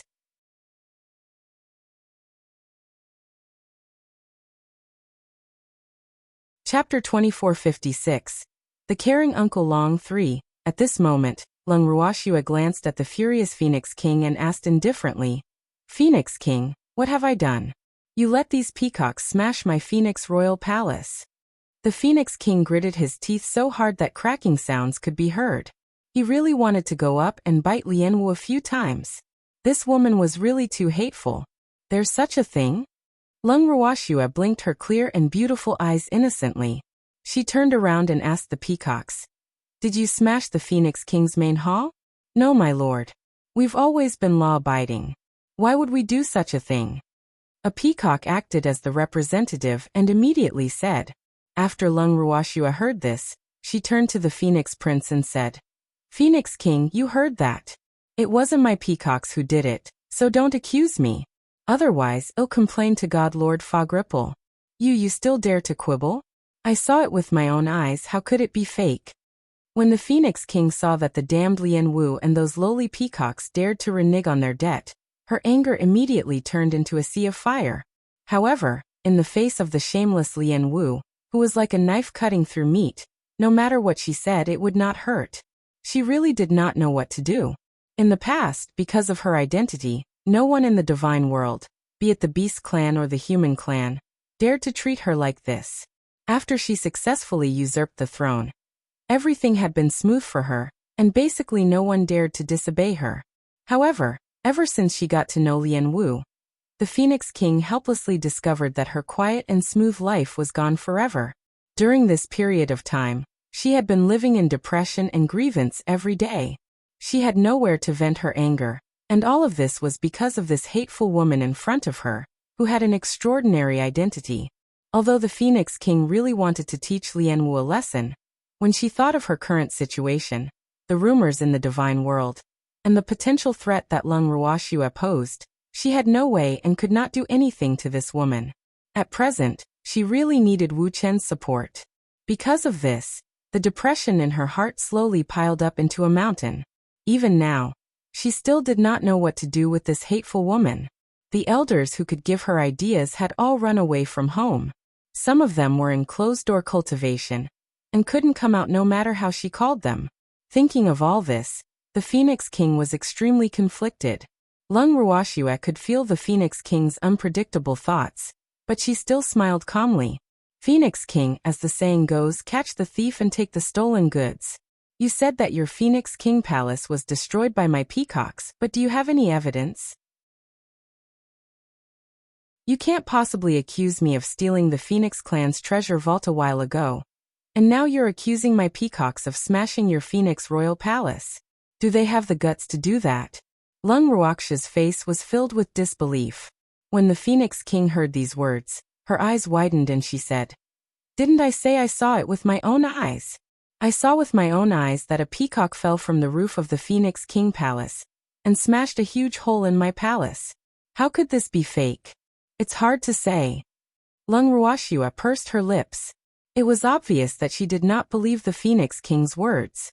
"You don't believe me?" When the Phoenix King saw this, he could not help but shout at the top of his lungs. "You think I should believe you? Phoenix King, you're the king of the Divine Beast clan, one of the 4 great kings of the divine realm. If there really was a peacock that smashed your Phoenix King palace, would you let it go instead of catching it?" "Oh, I don't know when the Phoenix King became so kind," Lung Ruoxue asked with a smile. The Phoenix King was dumbfounded. Fuck. Was she the one who wanted to let the peacock go? It was clear that the peacock had run too fast, and she was too surprised to react. But she didn't want that damn woman Lian Wu to know about this. Otherwise, wouldn't it give that woman another reason to laugh at her? The Phoenix King was at a loss. He didn't know what to say to refute her. Alright. She had to admit that she couldn't compare to that damned woman, Lian Wu, in eloquence. In terms of shamelessness, she also couldn't compare to her. Wu. At this moment, the depression in the Phoenix King's heart suppressed her anger, making it impossible for her to vent the anger in her heart. Feeling the smell of blood in her mouth, the Phoenix King swallowed a few times and suppressed the qi and blood that was surging up. Then, she glared at her eyes that were spewing fire and said through gritted teeth, "All of you leave now. Immediately. I don't want to see you guys again." After the Phoenix King finished speaking, he found a place to continue sulking. Fuck. She looked down on her own aggrieved look, but the other party was from Rime Ice. What else could she do if she didn't compromise? Could it be that he really became enemies with Fog Ice? This was definitely not the time. After the Phoenix King left dejectedly, the peacocks immediately cheered. Their gazes towards Lung Ruoxue were filled with deep admiration. Master is really too powerful, making the Phoenix King suffer in silence and unable to reason with anyone, and also not daring to get angry at them, hee. The peacocks were proud and pleased. They were even more determined to follow Lung Ruoxue's footsteps. If their master told them to go east, they would never go west. If their master told them to catch birds, they would never catch chickens. With this thought in mind, these peacocks became Lung Ruoxue's most loyal lackeys. Under Lung Ruoxue's lead, they walked towards the direction of the black-hearted peacocks, and went all the way to the black. "Let's go." Lung Ruoxue gave the order. Surrounded by the peacocks, Lung Ruoxue and the rest swaggered out of the Phoenix clan. Thanks, however, they did not leave the Phoenix territory immediately. Instead, they returned to the peacock tribe first. After bringing Feng Xiu's family of 4, and the peacocks who stayed behind, they slowly walked out of the Phoenix territory. Of course, before she left, Lung Ruoxue did not forget to abduct the 2 servants from the Phoenix clan who had been in charge of serving them. Initially, the 2 servants did not want to leave with them. However, they were moved by Lung Ruoxue's words. "Will you have a good life if you stay here?" The 2 servants of the Phoenix kind agreed. After offending the new housekeeper, they would definitely be taken advantage of to take revenge. In addition, the Phoenix King Palace had been destroyed, so the king might even blame them for not reporting it. With so many things mixed together, if they didn't want to leave with Lord Lianwu, they could only wait to be punished. Under the Phoenix King's rage, it was possible that he would lose his life. Although they were not strong, none of them were willing to die. Hence, a simple sentence from Lung Ruoxue was enough to lure the 2 of them away. After confirming that they had really left, the members of the Phoenix clan cheered in joy. Of course, Lung Ruoxue and the others were unaware of this. At this moment, they were strolling along the road. Ever since they had left the land of demons, Lung Ruoxue felt that she had gained a lot from this trip. Hence, on the way back, she was in a great mood and even pulled the demon and the rest along to tour the place. Her days were really carefree. Along the way, Feng Luo, who had never left the Phoenix territory, felt that everything he saw was new and interesting. When it came to playing, he was even crazier than Lung Ruoxue. However, Lung Ruoxue had a good impression of this little phoenix, so she indulged him. When Feng Xiu saw that his brother was so doted on by Lord Lianwu, he felt grateful but also uneasy. These days were the most relaxed and carefree days he had lived in hundreds of years. However, he didn't know what his future would be like, so he was very confused. On the way back, Feng Xiu remained silent. It was only when they arrived in Chuan City and found a place to stay that the kind Uncle Long had the opportunity to have a good chat with this little fellow. He pulled Feng Xiu to sit in the dining room of the inn. Uncle Long was silent at first. Feng Xiu saw that Uncle Long didn't say anything, so he didn't dare to speak first. After a long silence, Uncle Long sighed helplessly and said, "Little guy, did someone bully you?" "No, I didn't." Feng Xiu lowered his head and said in embarrassment. "Could it be that you can't bear to leave that old pervert, the Phoenix King?" Uncle Long guessed. Feng Xiu's face turned pale when he heard this. He quickly explained, "Uncle Long, you've misunderstood. How could I miss the Phoenix King? I don't want to have anything to do with her at all." "Then why do you look so depressed?" "Let me tell you. Little fellow, it's your fortune to be able to follow my family's girl, so don't think about anything else and just focus on following my family's girl," Uncle Long advised. I was chosen by God Lord Fog Ripple. I can't stay by Lord Lianwu's side." After hearing Uncle Long's words, Feng Xiu couldn't help but ask. If he could choose, he really wanted to only follow Lord Lianwu. He didn't want to use his body to please others. It was a huge insult to any man with a backbone. Previously, he had no choice but to feign civility with the Phoenix King for the sake of his family. However, when he thought about how he would still have to do the same in front of God Lord Fog Ripple in the future, his heart ached from the grievance. That was not the life he wanted, even if the other party was God Lord Fog Ripple. That's right. In the future, with God Lord Fog Ripple as your backer, your good days won't be far off. Uncle Long glanced at Feng Xiu and teased him on purpose. "Uncle Long, I'll be honest with you. If I had a choice, I wouldn't want to become God Lord Fog Ripple's man." Feng Xiu hesitated for a moment and answered truthfully. "Then I won tea," Uncle Long said with a smile. Feng Xiu couldn't help but widen his eyes when he heard this. He muttered to himself in disbelief. "Can I? Is this something I can choose? What if I say yes?" Uncle Long said seriously.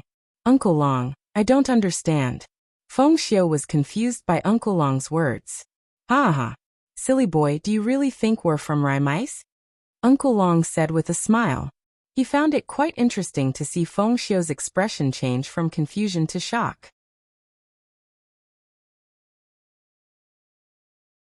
Chapter 2457. Cellmate with a Glass Heart. 1. Feng Xiu's eyes widened when he heard this. He looked at Uncle Long in shock and confusion. He didn't hear wrong, right? Did Uncle Long just say that they were not God Lord Fog Ripple's men? Uncle Long. Feng Xiu wasn't too sure. After calling Uncle Long, he stared at Uncle Long with wide eyes, as if he was asking for an answer. Uncle Long looked at Feng Xiu's shameless expression and smiled happily. He continued to lower his voice and said, "We're not people from Rime Ice." "Then who are you?" After confirming it, Feng Xiu asked in shock. At this moment, if he still didn't know that he had been kidnapped, he would be too stupid. At this moment, he was very eager to know who had abducted him. What was the other party's goal? Would it cause harm to his family? Although he was full of questions, he guessed that the other party wanted him to recognize him as his master. As for his family, they would not be able to escape.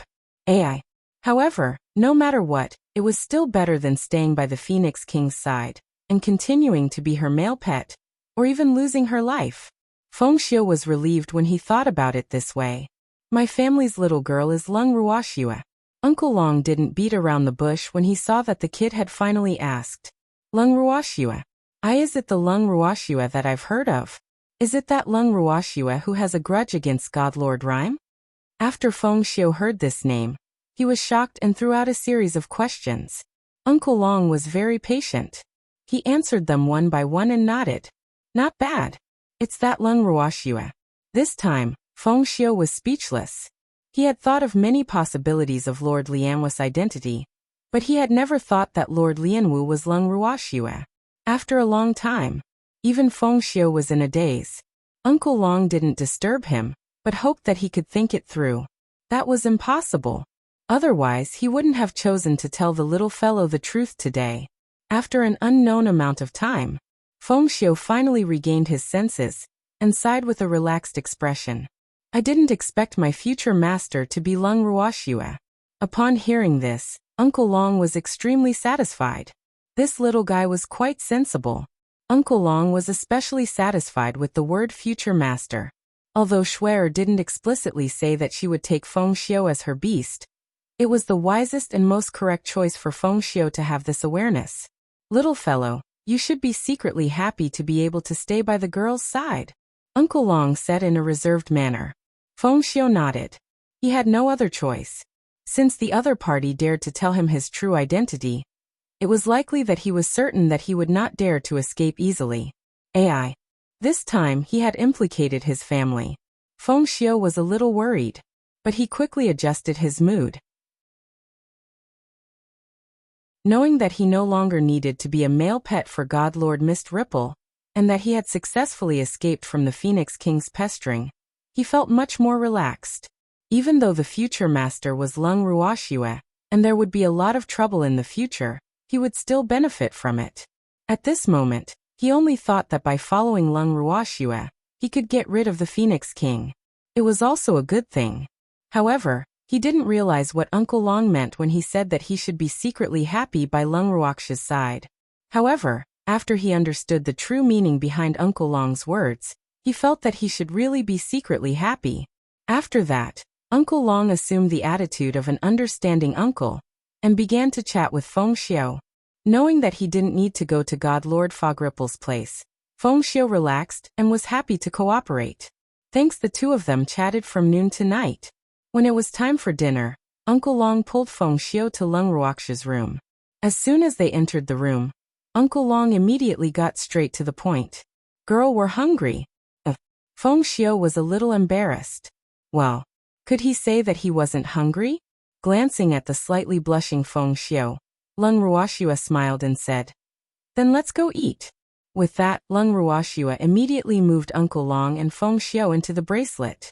She knew that Uncle Long had already told Feng Xiu about her identity.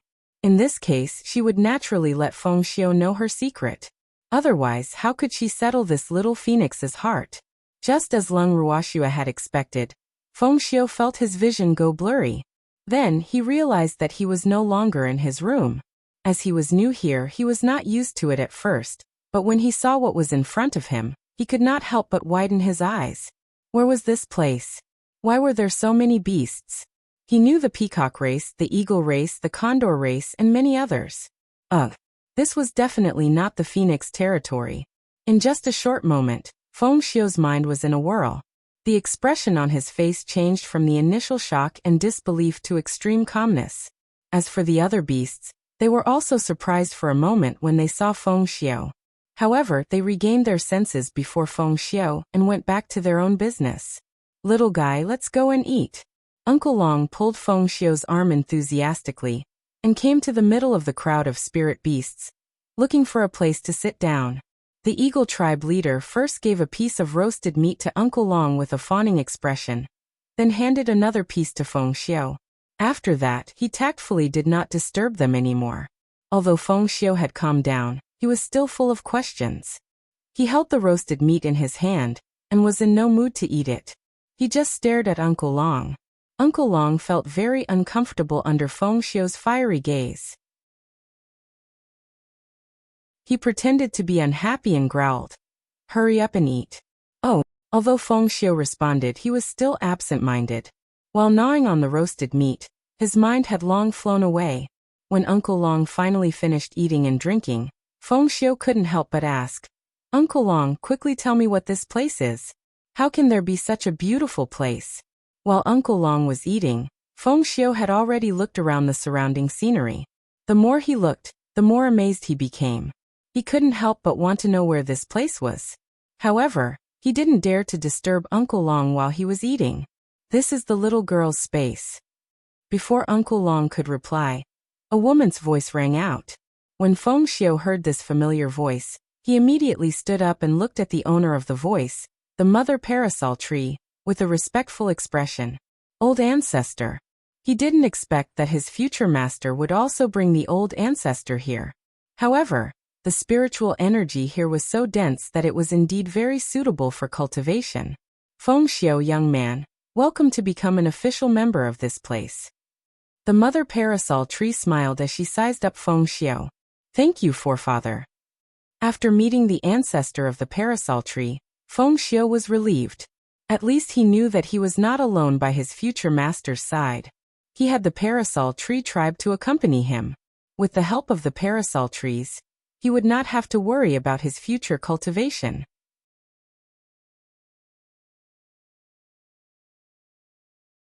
Chapter 2458. Cellmate with a Glass Heart 2. "Feng Xiao, come with me. I'll take you to see your fellow clan members." The mother parasol tree said after nodding. "Same race?" Feng Xiao was surprised. Could it be that there were clansmen here? Who could it be? Although he was curious, he still followed the mother parasol tree closely. Feng Xiao was petrified when he found out about Feng Zhan and the others. He had never expected that his future master would have so many phoenixes by his side. And these phoenixes were the sinners of the Phoenix clan. Of course, they weren't really sinners. They were the subordinates and guards of the previous King Feng. Although Feng Xiao had heard about the past, he didn't know much. But now he knew almost everything. Because when Feng Zhan and the other old phoenixes finally saw a little one of the Phoenix clan, they all pulled him aside and began to tell him about their past, so Feng Xiao couldn't help but know. The more he heard, the more shocked Feng Xiao became. At the same time, he was even more aware that if he were to board the pirate ship of his future master, he would definitely have to become enemies with God Lord Fogripple and the Phoenix King. However, as their future master, he was not a small character. He believed that with the help of so many beasties, and their side being the representative of justice, victory would definitely belong to them. After thinking it through, Feng Xiao suddenly became excited. Wasn't this the life he wanted? He never dreamed that such a hot-blooded and exciting thing would actually fall on his head. In the future, he would definitely not be bored, but it would also be very dangerous. With this thought, he made up his mind to cultivate properly. Otherwise, with his current strength, he would not be able to help his future master. The Phoenix clan was a proud clan, and he was not willing to be the one who dragged them down. At the thought of this, Feng Xiao said to the mother parasol tree, Feng Zhan, and the other old phoenixes, "Great ancestors, I've decided to enter closed-door cultivation from today onwards." "Not bad. It's good for you to know that it's good to work hard. We'll help you." When Feng Zhan heard this, he was quite pleased, and the way he looked at Feng Xiao became gentler. Meanwhile, the mother parasol tree directly urged, "Since you have such an idea, then don't waste any more time. Go into seclusion now. Ancestor, I want to tell my family about this first so that they won't worry." Feng Xiu said after thinking for a while. You don't need to worry about this. I will explain it to them. The mother parasol tree said. With the mother parasol tree's words, Feng Xiu knew that there was nothing else for him to do. He agreed to immediately go into seclusion. After Feng Xiu went into seclusion, Feng Luo and Feng Xiu's parents were anxious when they saw that their son had gone missing. Later, Lung Ruoxue moved them into the bracelet. When they saw the mother parasol tree, Feng Zhan, and the other phoenixes and knew their identities, they were petrified. Feng Luo was the first to snap out of his daze. After that, the little phoenix wrapped itself around the mother phoenix tree, Feng Zhan, and the other phoenixes with a curious look on its face, asking them to tell him what had happened. He was really curious about the past. With Phoenix's cooperation, Feng Zhan naturally began to explain everything in detail. Feng Luo listened with great interest and was soon brainwashed. Feng Tong is so shameless. It's a pity that many members of the Feng clan don't know that Feng Tong's throne was obtained by usurping the throne. Otherwise, after Feng Luo found out about Feng Tong's actions, he directly called Feng Tong by her name. However, he was interrupted by Feng Zhan before he could finish his words. Thanks, even if the members of the Phoenix clan know what Feng Tong has done, I'm afraid they can't do anything about it. Feng Zhan sighed. AI. Feng Luo also sighed. He couldn't deny that what Feng Zhan's grandfather said was true. The current members of the Phoenix kind had been ruled by Feng Tong for many years. How could they still have the thought of rebelling? Little fellow, don't sigh. In the future, just follow Ruoxue. There will be a day when our Phoenix clan can hold our heads high and regain our former glory. Feng Zhan consoled her. Yes, Grandpa Feng Zhan, I'll work hard. From now on, little Feng Luo had a goal, and his aura became stronger. However, he still had the heart of a child, and did not choose to go into closed-door cultivation like his brother. Instead, he remained outside and followed Lung Ruoxue. His parents, on the other hand, knew that their abilities were low, so they chose to go into closed-door cultivation. Chuan City belonged to the Lu family's divine territory. It was a small city at the outermost part of the Lu family's divine territory, but it was also a transportation hub. Therefore, although Chuan City was small, it was unusually prosperous. People walked to and fro on the streets every day, making it very lively. After Lung Ruoxue and the rest stayed for a night, the next day, she, the demon, Uncle Long, Feng Luo, and a few peacocks that had transformed into human forms went out for a walk on the streets. Not far from the inn, Lung Ruoxue could clearly feel the gazes of the pedestrians on the street focused on her and her group. There was surprise and amazement in their eyes. However, it was definitely not her or the demon that was stunned, but Feng Luo and the peacocks.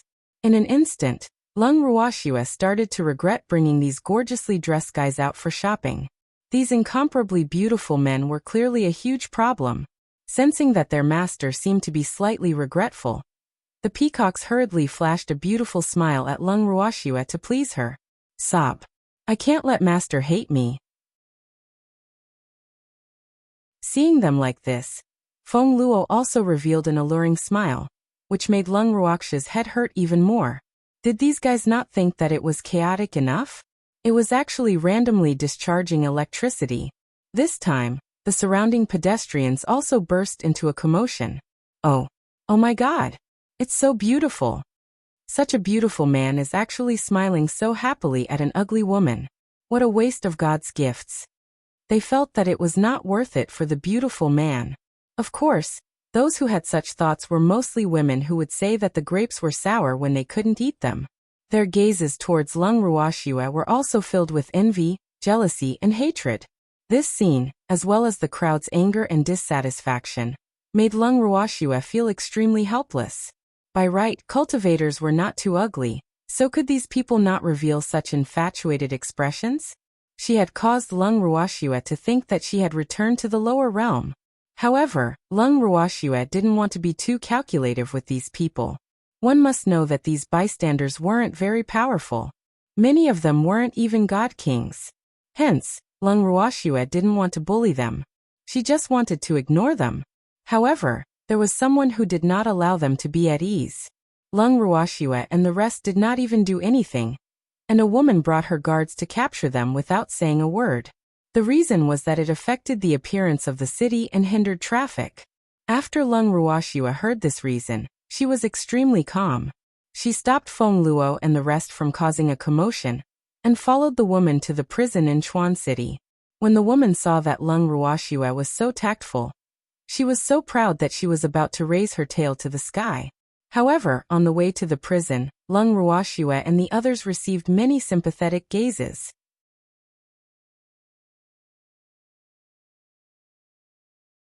Chapter 2459. Cellmate with a Glass Heart 3. At first, Lung Ruoxua had a bewildered look on her face.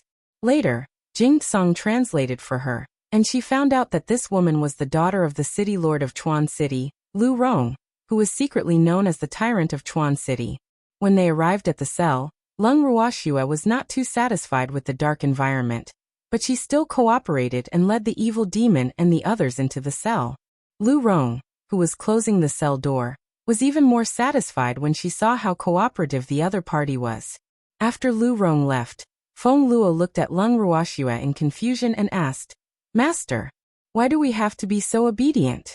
Ever since he found out about Lung Ruoxua's identity, he had changed to calling her master, even though he had not officially recognized her as his master.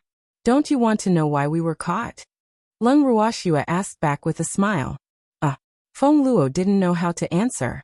However, his master's willingness to go to jail in order to know why he was caught also made him quite speechless. Was master very bored?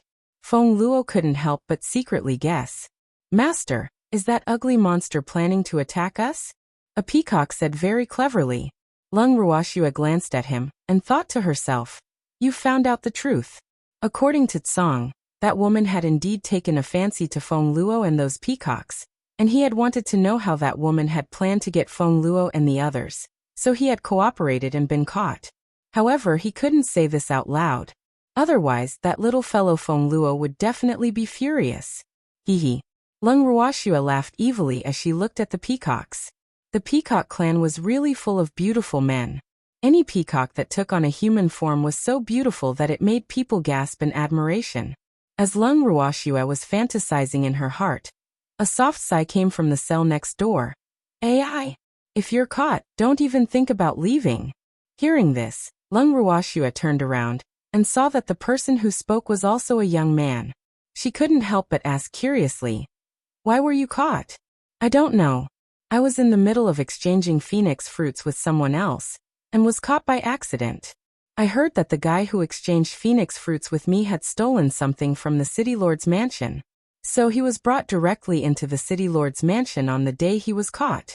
Ooh, my phoenix fruit. We haven't even completed our deal." The more the young man thought about it, the more depressed he became. When Feng Luo heard the young man's words, he couldn't help but ask worriedly, "What did the person who exchanged the phoenix fruit with you look like? Male or female?" "He's a male, very handsome," the young man said honestly. "Master, the one he mentioned might be a member of our phoenix clan. Let's go to the city master's mansion and have a look. If he's really from the Phoenix clan, we have to find a way to get him out." Feng Luo anxiously transmitted his voice to Lung Ruoxua. "Are you sure?" Lung Ruoxua asked. 80% of them are from the Phoenix clan.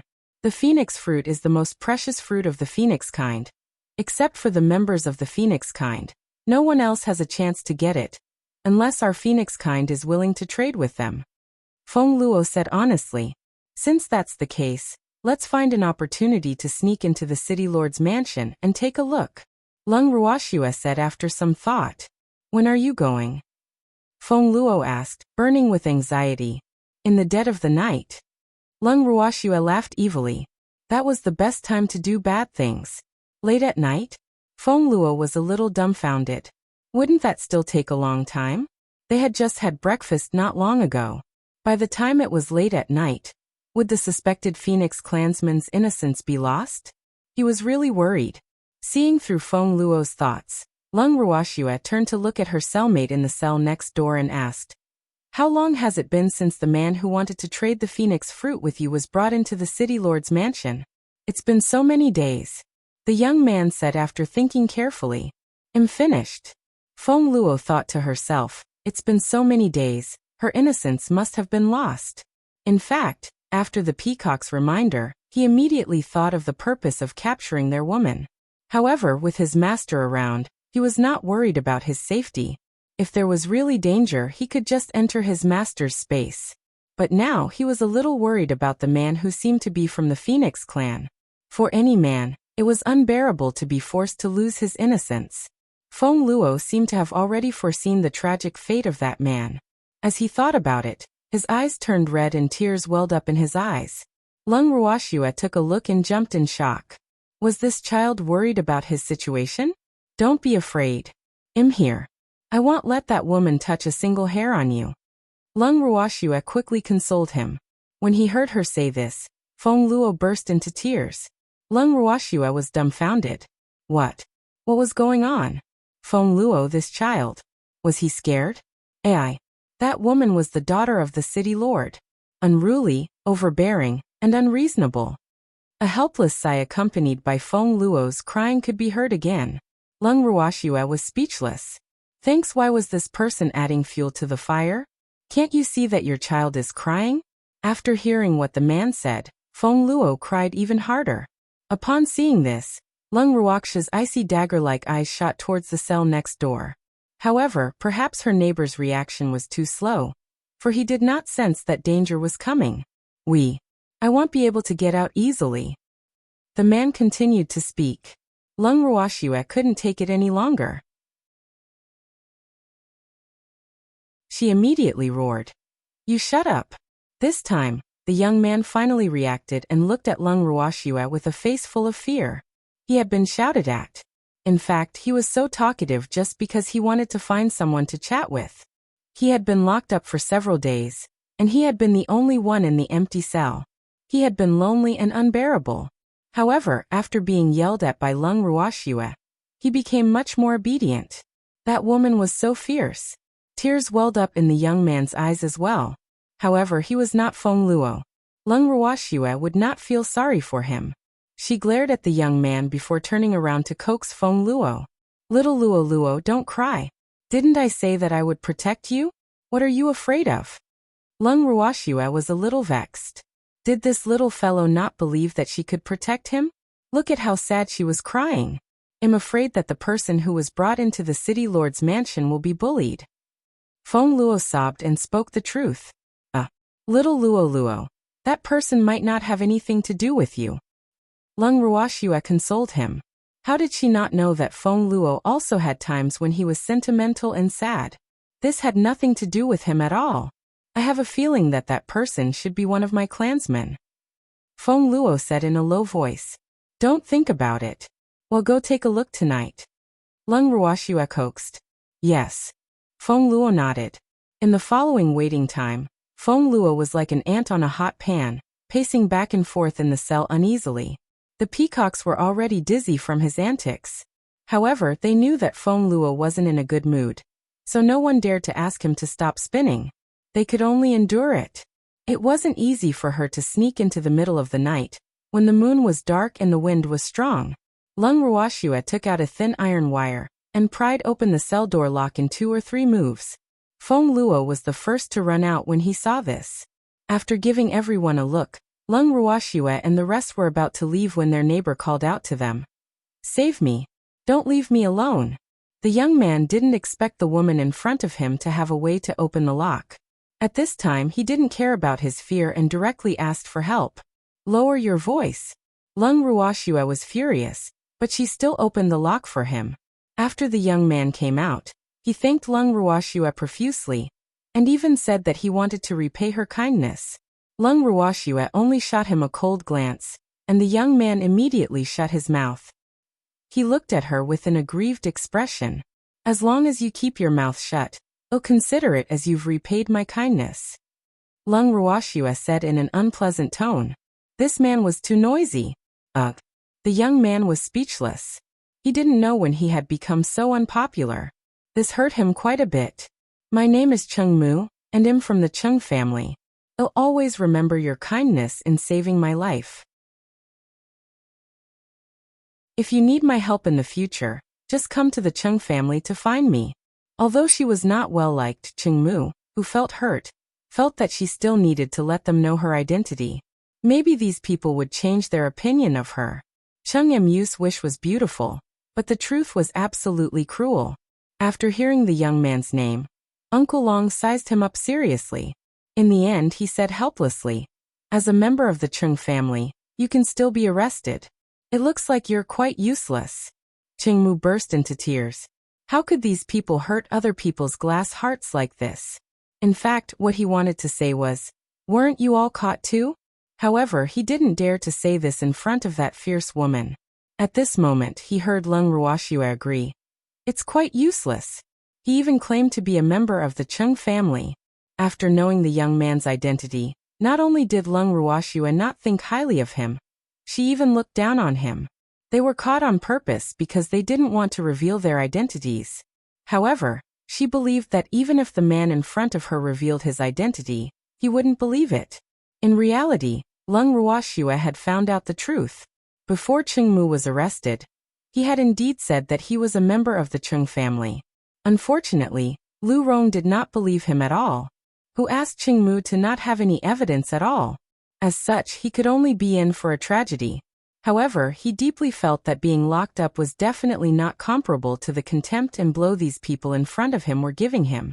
He felt his glass heart break into pieces. Ignoring Cheng Mu's worry, Lung Ruoxue rolled her eyes at him and brought the evildoer and the rest out of the cell. Before they left, they knocked out the guard who was guarding the cell and stuffed him back into the cell. Her movements were as smooth as flowing water. Chengmu was dumbfounded and couldn't even care about her. These people were obviously repeat offenders. Look at how skilled he was. Chengmu secretly thought to himself. Seeing that Lung Ruoxue and the rest were about to run out of sight, he hurriedly gave chase.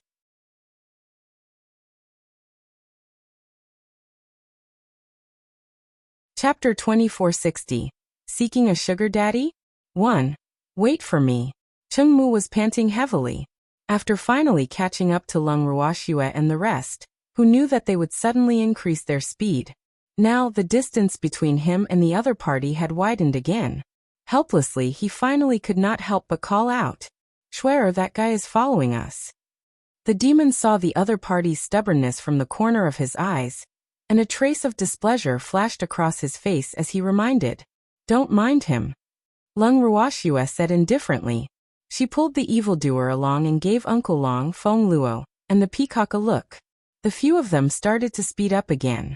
When Chengmu saw the other party's speed, he was dumbfounded. Woo! How could they be like this? He had already told them to wait, so why would the other party turn a blind eye to it? They were really disloyal. After all, they had been fellow inmates for a period of time. He felt wronged. However, Lung Ruoxue could not care less about what he was thinking. They could not wait to get rid of this shadow. After walking for a long time, Feng Luo turned back and saw that Cheng Mu's figure was no longer behind him. He asked curiously, "Master, why don't we wait for him? He looks very scared." Wait for him? It was too troublesome. That guy is from the Chung family. Although he's been locked up by the daughter of the city governor of Chuan City, he'll definitely find a way to ask the Chung family for help, so we don't need to care about him. Lung Ruoxue said disapprovingly.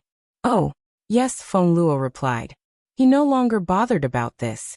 To him, the most important thing now was to confirm whether the person who had the phoenix fruit that Chengmu had mentioned was a member of the Phoenix clan. After walking for a while, Lung Ruoxue was surprised to find that they seemed to be lost. Ugh. This was not a good sign. Lung Ruoxue was depressed. "I've finally found you guys." Sob. It wasn't easy.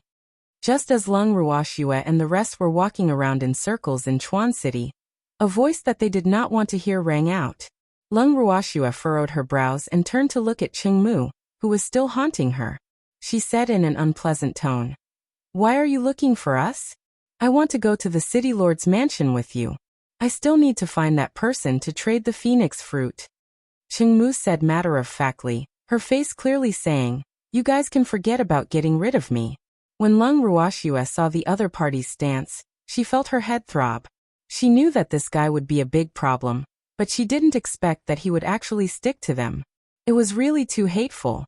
Little Luoluo, trade a phoenix fruit with him. Lung Ruoxue glanced at Feng Luo and ordered. All right, he said. Feng Luo nodded obediently. Then, she took out a phoenix fruit and handed it to Cheng Mu. When Cheng Mu saw this, his eyes immediately widened. He looked at the small fruit in Feng Luo's hand in disbelief, then looked at Lung Ruoxue and thought to himself, it's really a phoenix fruit. Who were these people? Could she also be from the Phoenix clan? Cheng Mu's face was filled with joy. She reluctantly took out a small bottle of pills and handed it to Feng Luo. Cheng Mu quickly kept the phoenix fruit into her storage ring. Thanks, you can leave now. Don't follow us. Seeing that the transaction had been completed, Lung Ruoxue immediately asked him to leave. However, Cheng Mu was not so easy to get rid of. It was not easy to find a suspected Feng clansman, so how could he bear to leave? He had to find a way to build a good relationship with these people. Of course, it would be best if he could take in a phoenix as his beast pet. Only then would he be able to return to the Cheng family with his head held high. As soon as she thought of this, Cheng Mu's heart suddenly felt a little light. After thinking about it, Cheng Mu said with a thick face, I still have to go with you to the city lord's mansion. When she heard this, Lung Ruoxue was slightly enraged. Damn it. So what if he was really entangled with her? Then go your way, don't follow us. Lung Ruoxue's beautiful eyes were spitting fire as she spoke to Cheng Mu in an unpleasant tone. No. I saw that you seem to be walking in circles and seem to have lost your way. So let me lead the way for you. There was a maze formation in Chuan City. At night, the maze formation would be activated automatically. People who were not familiar with the road conditions would definitely get lost. I'm guessing this is your first time here. Cheng Mu said with a smile. He didn't take Lung Ruoxue's cold face seriously at all, and his mental endurance was also extremely strong. Lung Ruoxue saw his reaction and admitted defeat. Damn it, if he wasn't a member of the Cheng family, she probably wouldn't have been so conflicted about whether to knock this guy out. You lead the way. Seeing that Lung Ruoxue didn't respond, the demon smiled. All right. I'm very familiar with the city lord's mansion, so I'll definitely bring you there safely. Cheng Mu said excitedly when he heard that someone in the group was willing to accept him. The demon nodded and gave Lung Ruoxue a consoling look. He then let Cheng Mu lead the way while he and the rest followed behind. Sure enough, Cheng Mu was very familiar with the roads in Chuan City. After a few turns, he brought Lung Ruoxue and the rest to a tall courtyard wall. He pointed at the wall and said, This is the city lord's mansion, let's go in from there. I can guarantee that no one will find out. The place Cheng Mu was pointing at was a small hole that was less than half the height of a person. The hole was just below the wall he was pointing at. Although there were tall weeds covering the hole, it could still be vaguely seen that the hole was indeed connected to the wall. When Lung Ruoxue realized where Cheng Mu was pointing at, her expression turned ugly. She gritted her teeth and growled. You don't want to live, do you? You actually want us to enter a beast cave. The beast cave here was not a cave for contracted beasts, but a cave for ordinary guards and non-contracted beasts to enter and exit freely. Those beasts looked fierce, but their strength and status were not high. Their existence was nothing more than to scare some small thieves. To powerful masters, they were of no use. However, some families with a bit of status still liked to use them to scare people. At the thought of this, Lung Ruoxue's anger grew even more. She looked at Cheng Mu with an even more unpleasant expression. She had decided that regardless of whether this guy was a member of the Cheng family or not, she would teach him a lesson. He was really too annoying. However, when Cheng Mu heard Lung Ruoxue's words, tears welled up in her eyes. She said with a slightly choked voice, This is the safest place. We won't be discovered. If we don't go this way, we won't be discovered either. Lung Ruoxue said hatefully. With that, she teleported Ling out of the bracelet and gave Ling a look. Ling immediately cast an invisibility spell on Master and the rest. Then, Lung Ruoxue and the rest left Cheng Mu and teleported into the courtyard. When Cheng Mu saw that the person had disappeared, leaving only a small golden snake to stare at her, she was quite surprised. The way the golden snake looked at him also made him somewhat unhappy. It was clearly a gloating gaze. That How did they disappear? After hesitating for a while, Chengmu couldn't hold back her curiosity and asked the question in her heart.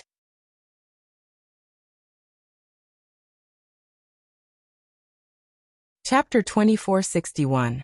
Seeking a mistress? 2. They've already entered. Ling said with a smile. It had stayed behind to admire this man's expression. It can't be. Chengmu was dumbfounded. Those people actually left him behind and swaggered in. Was this possible? Chengmu swallowed her saliva and asked shamelessly. How did they get in? Aren't you afraid of being discovered by the people of the City Lord's mansion? The City Lord's mansion in River City is very heavily guarded. It's okay. I've cast an invisibility spell on them. As long as they don't expose themselves, no one will discover their existence. Ling replied honestly, not afraid of revealing his secret. Sure enough, when Chengmu heard this, he widened his dark, starry eyes in disbelief and looked at the golden snake in front of him. After staring at it for a long time, a shiny liquid that seemed to be saliva flowed out from the corner of his mouth. It was an invisibility spell. He had never heard of such a thing before. He didn't think that there would be such a magical thing in this world. And it was even a skill that belonged to a beastie. Such a good thing was definitely a good helper for plundering and stealing. As he thought of this, he looked at Ling with even more enthusiasm. That fiery gaze almost melted Ling Chen couldn't help but shiver as he warned. I'm telling you, little brat of the Chung family, don't you dare have any ideas about me. I'm not someone you can dream about. Otherwise, my master won't let you off. Even your Chung family's ancestor won't be able to save you. Chengmu, whose thoughts had been exposed by a little golden snake, quickly said with an embarrassed look, I'm not interested in you. I'm just too surprised. You're so powerful. Cheng Mu's eyes sparkled. However, he still felt a little guilty when he said that. For a moment, he did think of taking the golden snake for himself. However, after the snake revealed it, he immediately put that thought out. Those people just now were not to be trifled with, especially when the little snake mentioned his ancestor. He immediately thought that these people were probably from some powerful family. Otherwise, they would not use their ancestor to threaten him. He was actually threatened by a snake. This fact made Chengmu quite depressed, but he was still very self-aware. After smiling obsequiously, Chengmu thickened his skin and asked, I also want to go in. Can you help me hide my body? As long as you don't have any ideas about me, invisibility is a piece of cake. Ling said with a smile. I won't have any ideas about you, I promise. Chengmu said gloomily. This little snake had already used his ancestor to threaten him. If he dared to have any ideas about it, wouldn't he be looking for a beating? That's a good girl. Ling Mani said. Then he also cast an invisibility spell on Chengmu. However, Chengmu could not see any effect at all and kept asking Ling, Am I invisible? Is he invisible? Hidden. You've hidden yourself. Other than my master and I, no one can see you. Don't worry. Ling was a little annoyed by his question. Damn it, he was doubting its professional skills. However, when it saw the other party's worried expression, it still said what it thought was quite patient. Hearing the little golden snake's repeated assurance, Chengmu finally felt at ease. He directly teleported into the wall. As soon as he appeared, he suddenly saw two tall, fierce, pitch-black beasts less than a meter away from him. The two beasts were staring at him with their bronze-like blood-red eyes. They raised their heads and sniffed at something. Their blood-red eyes were still looking around. He was so scared that he almost broke out in cold sweat. Thanks, Ugh. Although these beasts were not very powerful, they were more than enough to deal with cultivators below the God King level. Coincidentally, he was a cultivator below the God King level. Sob. Why was he so unlucky? Could it be that he had been discovered by these two beasts the moment he appeared? Chengmu was rather depressed. He was so scared that he didn't dare to move, and his face gradually turned pale. Seeing this, Ling whispered into his ear, Don't be so useless, okay? These big guys won't be able to see you. You really can't see? But why do I feel like they're looking at me? Cheng Mu's voice trembled a little, as she said in a low voice. That's just an illusion. They really can't see you. Otherwise, they would have pounced on you. Ling said with a smile. Oh, Cheng Mu was a little suspicious of the words of this golden snake. After observing it for a long time without moving, he finally confirmed that the two tall and fierce beasts in front of him really did not have the intention of pouncing on him and biting him. His entire heart was finally at ease. "I'm going to find my master, you're on your own." Seeing that the idiot Cheng family had finally recovered, Ling Ziju didn't want to get involved with them anymore after completing the after-sales service. However, at this time, Cheng Mu was not willing to let the other party leave him. He was afraid that the invisibility technique on his body would suddenly disappear. At that time, wouldn't he be like a sheep entering a tiger's mouth? He didn't want to do such a stupid thing. Then, Cheng Mu quickly hugged Ling's small body and said with a fawning expression, "Don't leave me, I need you. You bastard. You're taking advantage of this young master." Seeing that she was being hugged, Ling was a little angry. Especially after hearing Cheng Im use mushy words, Ling couldn't stand it and shivered. "This is too mushy, don't you think so?" Moreover, it was a man who said that. Cheng Mu saw that the little golden snake's body had turned from golden to dark yellow. She could tell that she had made the little snake unhappy and quickly added, "I'm not taking advantage of you. I just don't want you to leave me alone. It's so dark here. I'm so scared." Cheng Mu pretended to be pitiful. In his dark, starry eyes, tears were glistening, making Ling quite speechless.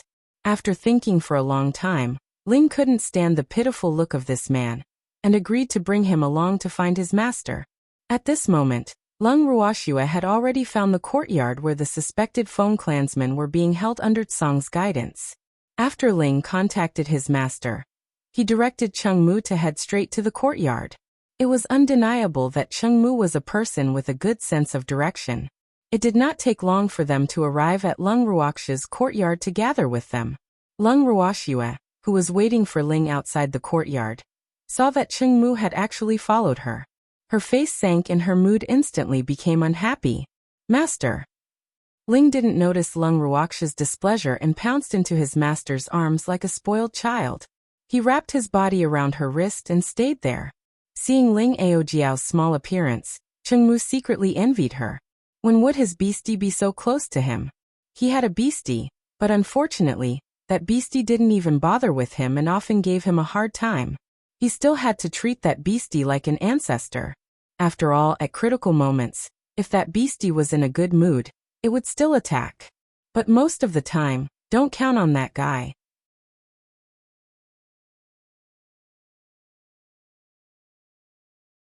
Chapter 2462. Seeking a Mistress? 3. Go in. Lung Ruoxua couldn't be bothered to question why the other party had followed her here like a shadow. After rolling her eyes at Cheng Mu, she brought the demon into the courtyard. As soon as he entered the courtyard, Feng Luo immediately ran towards one of the rooms. However, there were guards standing guard outside the door, so he did not dare to act rashly. He could only turn his head to look at Lung Ruoxua pitifully. The meaning in his eyes was quite obvious. After Lung Ruoxua walked closer, she didn't say a word and immediately knocked out the guard at the door with the demon. Then, she pushed the door open and entered the room. In the room, a handsome man was tied up. At this moment, the man's head was lowered, and he was surrounded by a bleak atmosphere, giving people the feeling that he was in a very low mood. The man had his head lowered and didn't realize that the door was pushed open. Even if he did, he didn't care anymore. At this time, Feng Luo saw the man and ran forward excitedly. He called out excitedly, "Elder Feng Shao." Upon hearing these words, Lung Ruoxua immediately looked up at the handsome man. "Feng Shao? It can't be that coincidental, right?" When he heard someone call out his name, Feng Shao jerked his head up. However, he did not see anyone in front of him. Thinking that he had heard wrongly, Feng Shao immediately lowered his head again. AI. How could anyone here recognize him? It seemed like he was hallucinating because he wanted to be saved so much. Unfortunately, no one could come to save him at this time. The proud him knew that even if he asked for help from the clan, the Phoenix King, who hated him, would not come to save him. As for his own old ancestor, he could not contact him at all. He did not know where the old man had run to. Feng Shao was very worried. Thinking of his recent misfortunes, His mood became even worse. Seeing that Elder Feng Xiao was not paying any attention to him, Feng Luo was a little depressed. Helplessly, he could only stretch out his hand to pull on Feng Xiao's lapels and said, "Elder Feng Xiao, I'm Feng Luo. Don't you recognize me? Feng Luo? Where are you?" When he heard the familiar name, Feng Xiao finally reacted again. He raised his head and searched around, but he didn't find Feng Luo's shadow. To be precise, he could only hear the sound but not see the person. Only then did Feng Luo remember that he was invisible. He turned to look at his master for help. Lung Ruoxue gently stroked Ling's ice-cold skin. Ling understood and removed Feng Luo's invisibility spell. Feng Luo's figure appeared in front of Feng Xiao. It really was Feng Luo. Feng Xiao was overjoyed, but immediately after, his expression changed and he said nervously, "Little Feng Luo, what are you doing here? Was he also caught?" "No, I didn't. I walked in on my own," Feng Luo said very honestly. "Little Feng Luo, you should quickly leave this place before anyone finds out. There are 2 experts in the city lord's mansion, and am not their match. You must not be discovered by them." After hearing Feng Luo's words, Feng Xiao hurriedly urged him. He didn't want Feng Luo to be trapped in the city lord's manor like him. "Elder Feng Xiao, I'm here to save you." Seeing that he had been driven out, Feng Luo said straightforwardly, "Save me? Little Feng Luo, you're too weak. You can't save me. How about this? If you must save me, then tell the Phoenix Fire Forefather that I was captured and let him save me," Feng Xiao casually suggested. His purpose was naturally to trick Feng Luo away. He didn't want Feng Luo to end up in the same situation as him. Seeing that Feng Xiao obviously didn't believe that he had come to save him, Feng Luo was very worried. After sighing, he said helplessly, "Feng Luo knows his own limits, but my master will definitely be able to save you." "Your master? Lord Lianwu?" Feng Xiao's eyes widened, and he couldn't help but guess. He knew that Feng Luo must have left the Feng clan with Lord Lianwu, but he didn't expect that Feng Luo would actually call Lord Lianwu master. Could it be that Feng Luo had recognized Lord Lianwu as his master?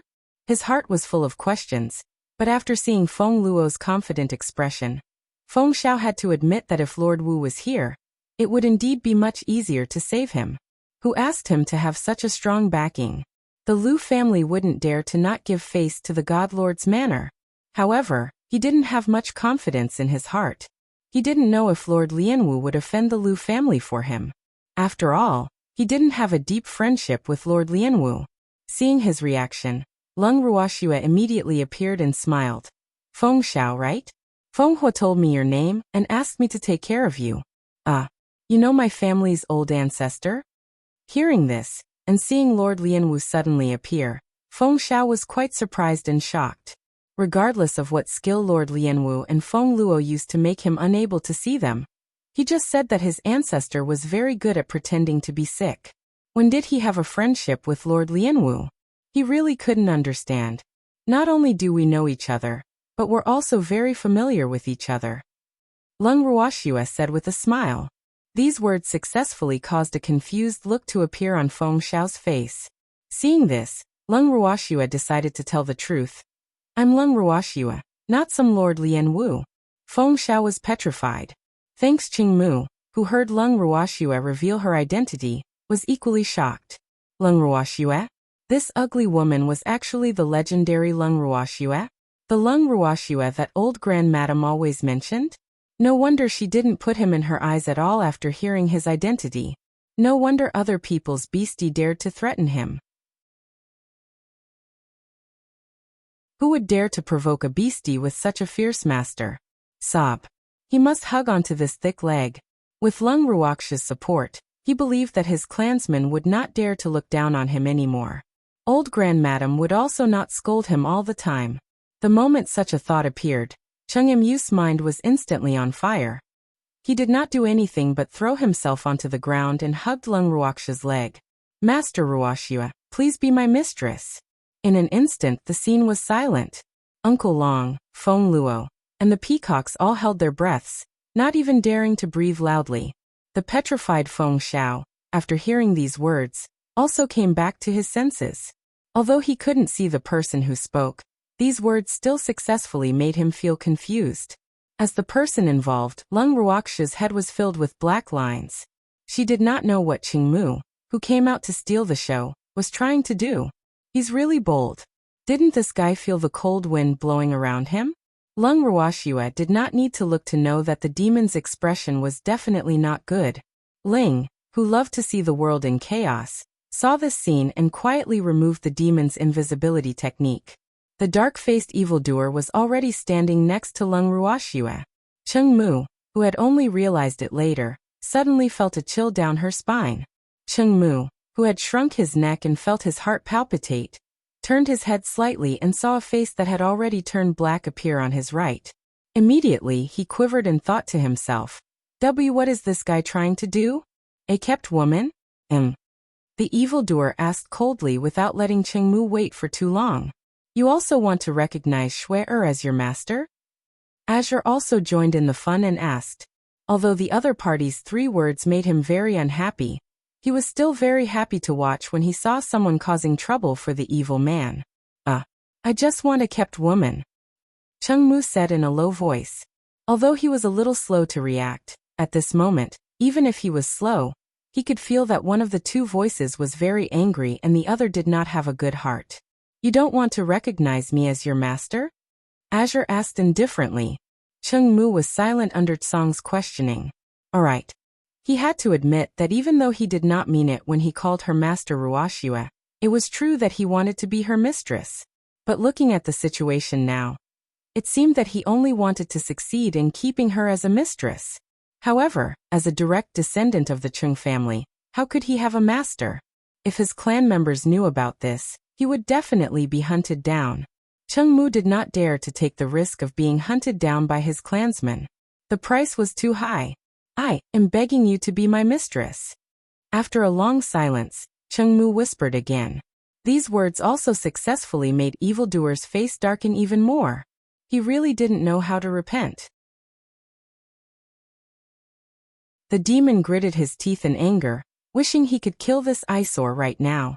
However, Song laughed happily and said in a friendly manner, My girl won't feed a pretty boy who eats for nothing, AI. One pretty boy like that is enough. If there are more, my girl will be poor. Besides, you don't have the qualifications to be a pretty boy. He's so ugly. Song glanced at Qingmu and said with a look of disdain. After he finished speaking, he even deliberately looked at the evildoer provocatively. However, after hearing what he said, the evildoer calmed down. He glanced at Qingmu as if he was looking at a dead person, and the demon did not even look at him. Wasn't it just a matter of minutes for a guy with low strength to find trouble with him? There was no need to take him too seriously. Otherwise, he would only be a laughingstock to that damn cat. Receiving the evildoer's ignoring gaze and hearing Song's words, Qingmu couldn't help but feel depressed. He was too ugly. Although he admitted that he wasn't as handsome as the man in front of him, and he wasn't as cute as this little boy, he wasn't too ugly, right? Speaking of ugly, this man with a dark face and a powerful cold aura was the one who was truly ugly, right? Qingmu secretly complained in his heart, but Lung Ruoxia was not willing for this fellow to continue snatching the show. He was not the main character now, so he should just go and cool off somewhere. Lung Ruoxia kicked away Qingmu's body in disgust and turned her gaze back to Feng Xiao. You're the main character now, ignore him. Feng Xiao, who was in a mess in the wind, regained his senses, but he didn't know what to say. The true identity of the woman in front of him had already stirred up his thoughts into a mess, like a ball of mush.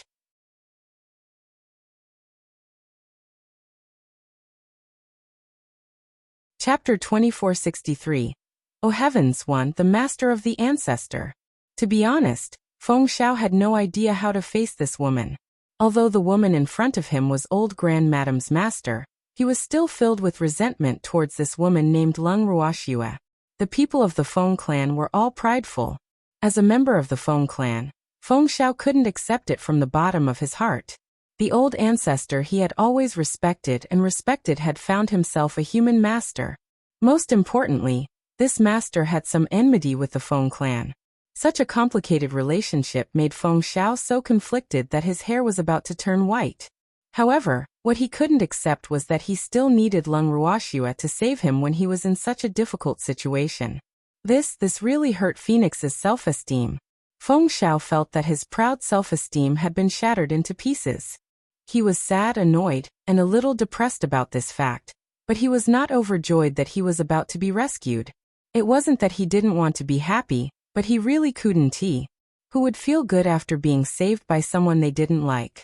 And now Lung Ruoxue was the person he hated the most in his heart. Feng Xiao was very worried. It was to the extent that Lung Ruoxue's words had caused him to not react for a long time. Lung Ruoxue seemed to be able to see the struggle in his heart, so she did not rush him. Instead, she found a chair and sat down, admiring the depressed phoenix in front of her. After being depressed for an unknown period of time, Feng Xiao's consciousness gradually returned to his body. He could clearly feel a probing gaze on him. He raised his head and looked at the owner of the gaze. Coincidentally, his eyes met Lung Ruoxue's beautiful, smiling eyes. In an instant, Feng Xiao became more and more worried. So he was the only one who was at a loss, and the other party didn't even take him seriously. Feng Xiao opened his mouth and hesitated for a moment. He then swallowed the question he wanted to ask and stole a glance at Lung Ruoxue with a constipated look on his face. He even sighed. Lung Ruoxue saw that he looked like he wanted to say something but stopped himself, and her anger rose. She shot a cold glance at Feng Xiao and said in an unpleasant tone, "If you have something to say, say it. Look at you now. Are you a man?" When Feng Xiao heard this, he was also furious. "You bastard." Which part of him didn't look like a man? Wasn't he too embarrassed to ask? One had to know that he had always treated Lung Ruoxue as an imaginary enemy. Now he was suddenly saved by the enemy in his heart. The difference was huge. Didn't he need some time to get used to it? The angry Feng Xiao sighed in his heart for a while. Then he made up his mind and put on an act of a strong man, cutting off his wrist, and asked, "You're really Lung Ruoxue? Then you lied to us about your identity as Lian Wu?" "Yes." Lung Ruoxue nodded with a faint smile, then patiently waited for Feng Xiao to continue. You're really too despicable. You're a big liar. How could you use another identity to deceive us?" After Feng Xiao confirmed it, he was furious. How detestable. It was really too detestable. In order to make things difficult for the Phoenix King, he had actually helped Lord Lian Wu bully Feng Tong a lot. But now he knew that he was not helping Lord Lian Wu, but that hateful Lung Ruoxue. Lung Ruoxue. It was actually Lung Ruoxue. He had actually helped his enemy. The blow that this fact gave him was really too great. He was so remorseful that his intestines turned green. However, he did not regret causing trouble for Feng Tong. What he regretted was that he had actually helped Lung Ruoxue to do evil. Thanks, although he felt good to see Feng Tong being defeated, once he thought about how he was actually helping Lung Ruoxue, his heart would be in a mess. He was so sad. In the blink of an eye, Feng Xiao was heartbroken. It was an eye-opener for Lung Ruoxue. This phoenix's face changes really quickly. He was still seething with anger earlier, but in the blink of an eye, he was so sad that it was as if he had been abandoned. Recalling Feng Xiao's earlier words, Lung Ruoxue sighed helplessly and said, "If I don't use any other identity, will I be able to enter the Phoenix clan with Lung Ruoxue's identity?" "That's true." Feng Xiao nodded his head in a daze, but then he was secretly angry. Why did he agree to it? Shouldn't he be so angry that he was about to breathe fire? Feng Xiao gritted his teeth in anger at his own abnormal behavior. He was even more furious when he saw Lung Ruoxue's sincere expression. However, he did not know why, but the fire in his heart could not be released when he looked at Lung Ruoxue. Sob. This was really too aggrieved. At this moment, he deeply experienced the kind of helplessness Feng Tong felt when he caused trouble for her. I wonder if this is retribution. Now it was his turn to experience it for himself. Even though Lung Ruoxue had not done anything overboard to him, but when he thought of her identity and how he had unintentionally helped her when he was in the Feng clan, his heart clenched up in depression. Oh heavens! How could he be so stupid? Feng Xiao looked up to the sky and sighed in his heart, tears streaming down his face. After that, he didn't say a word and lowered his head in a daze. No one knew what he was thinking. The atmosphere in the room became silent again. Lung Ruoxue and the rest were also silently admiring Feng Xiao, who was tied up like a dumpling. Cheng Mu, who had been ignored for a while, saw that this was an opportunity that she could not miss. She approached Lung Ruoxue and gave her a fawning smile like a puppy. Then she whispered, "I'm begging you to be my mistress." The moment Lung Ruoxue heard this, she did not even think and raised her leg to kick the fellow in front of her. However, someone was faster than her. With a loud bang, Cheng Mu's entire body was smashed into the snow-white wall. There was no need to ask. The one who kicked him was naturally the evildoer with a black face. The poor Cheng Mu, after being kicked to the wall, only cried out in pain and fainted. At this time, the wall had a human-shaped hole in it. Seeing that the walls were very sturdy, other than a human-shaped hole, there were no other cracks. Lung Ruoxue could not help but exclaim that the quality of the buildings in the city lord's residence was not bad. Seeing through Lung Ruoxue's thoughts, Song said with a face of disapproval, "Girl, the walls of the city master's mansion are definitely not as strong as the walls of the divine master's mansion. If I were the one who kicked the wall, the entire mansion would collapse, not just this hole." Azure's words implied that this evildoer was useless. He couldn't even break the walls of the city lord's manor with a single kick. The moment Lung Ruoxue heard this, black lines immediately formed on her forehead. Her beautiful eyes would even steal a glance at the evildoer's expression from time to time. It turned a little darker, and it looked like he was quite angry. Just as Lung Ruoxue was about to comfort her man, she saw the evildoer turn around and walk out of the room. She was shocked and quickly ordered Feng Luo to bring along the dazed Feng Xiao. She also asked the peacocks to help fish out Cheng Mu, who had been smashed into the wall. The group of people hurriedly followed the evildoer out of the room. The moment they left the room, Ling quickly cast an invisibility spell on Lung Ruoxue and the rest. After that, everyone saw the demon throw out a ball of black divine power. Then they heard a few loud bangs and the house in front of them collapsed magnificently.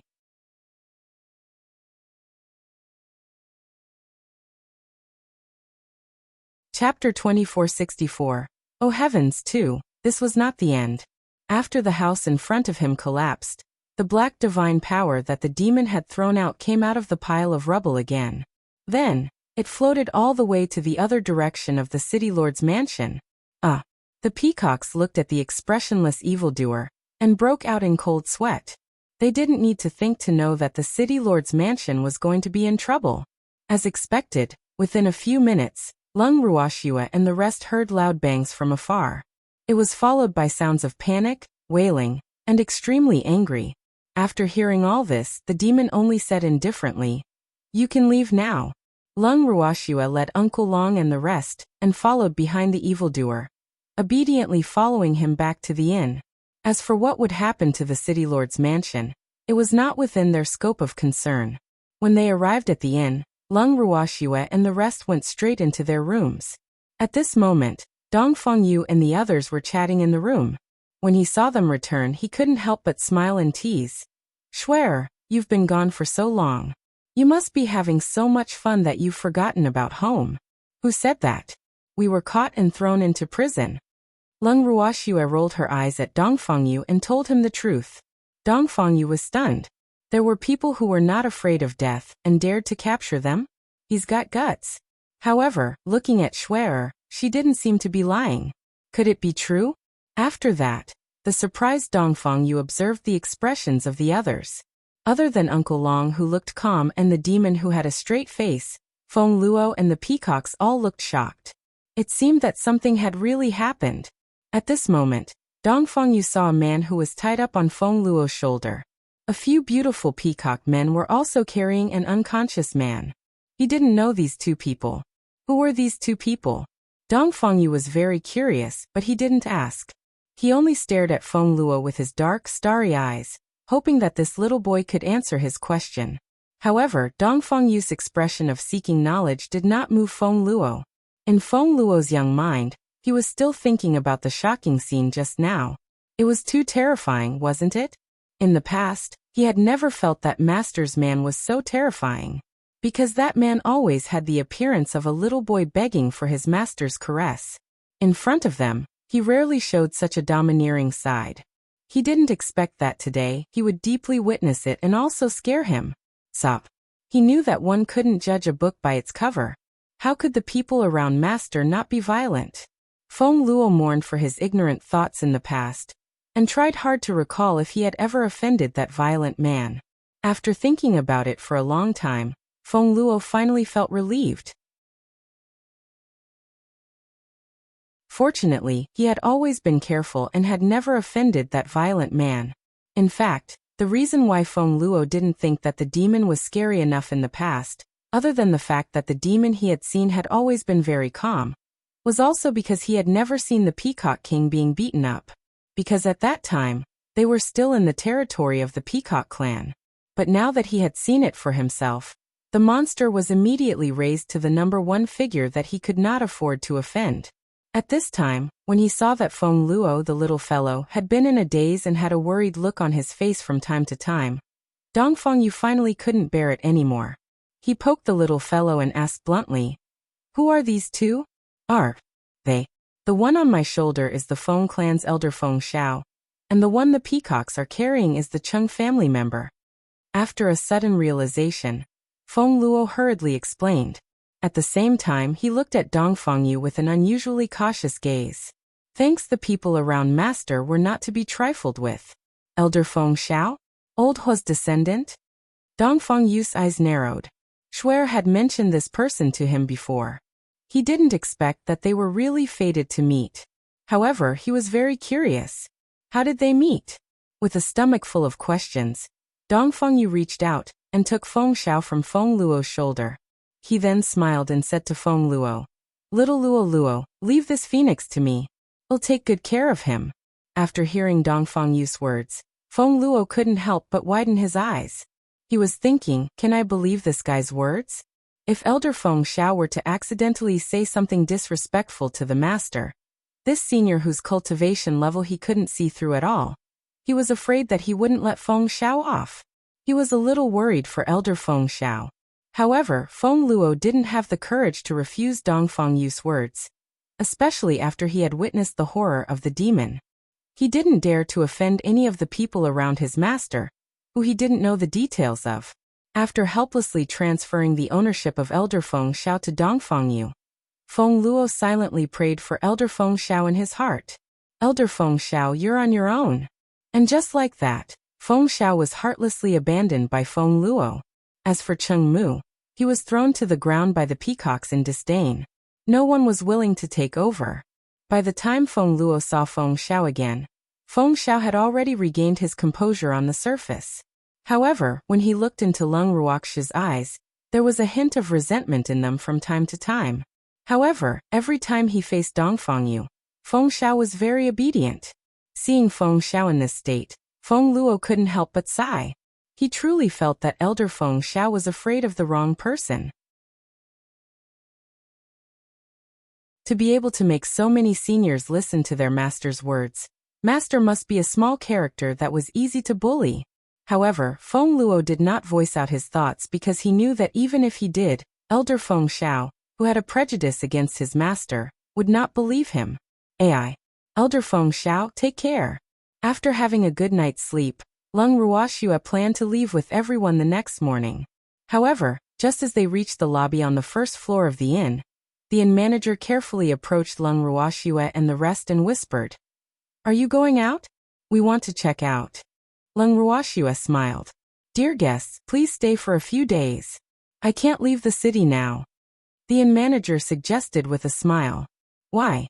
Lung Ruoxia didn't understand. Even though they had only known each other for less than 2 days, she had a pretty good impression of this manager.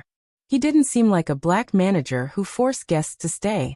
"The city gates have been tightened. You're not allowed to enter or leave," the inn manager said. "What happened?" Lung Ruoxia blinked her eyes and asked, pretending to be confused. "Yup. The city lord's mansion had been destroyed by someone last night, and it had all been turned into a pile of debris. It was really a tragic sight. I heard that the city lord is injured, and it's hard to say if he can be humane in the future." As the inn manager said this, he looked around vigilantly, as if he was afraid of being heard. but the excitement in his voice could not be concealed. Lung Ruoxue was speechless when she heard the manager's words. Was the shopkeeper really from Chuan City? If she remembered correctly, the shop they were currently staying in belonged to the Liu family, right? Shouldn't the shops belonging to the Liu family in Chuan City be under the jurisdiction of the city lord's mansion? His superior's home had been destroyed, and as a subordinate, was he allowed to gloat over it? You're tuning in to the Li Mei's Wuxia Whispers YouTube channel. We're so grateful for your support, and don't forget to subscribe to join us on this incredible journey through captivating stories. Your generosity through donations truly makes a world of difference, as it's the primary source of revenue that allows me to expand and enhance this channel for you. Thank you from the bottom of my heart for being a part of this adventure.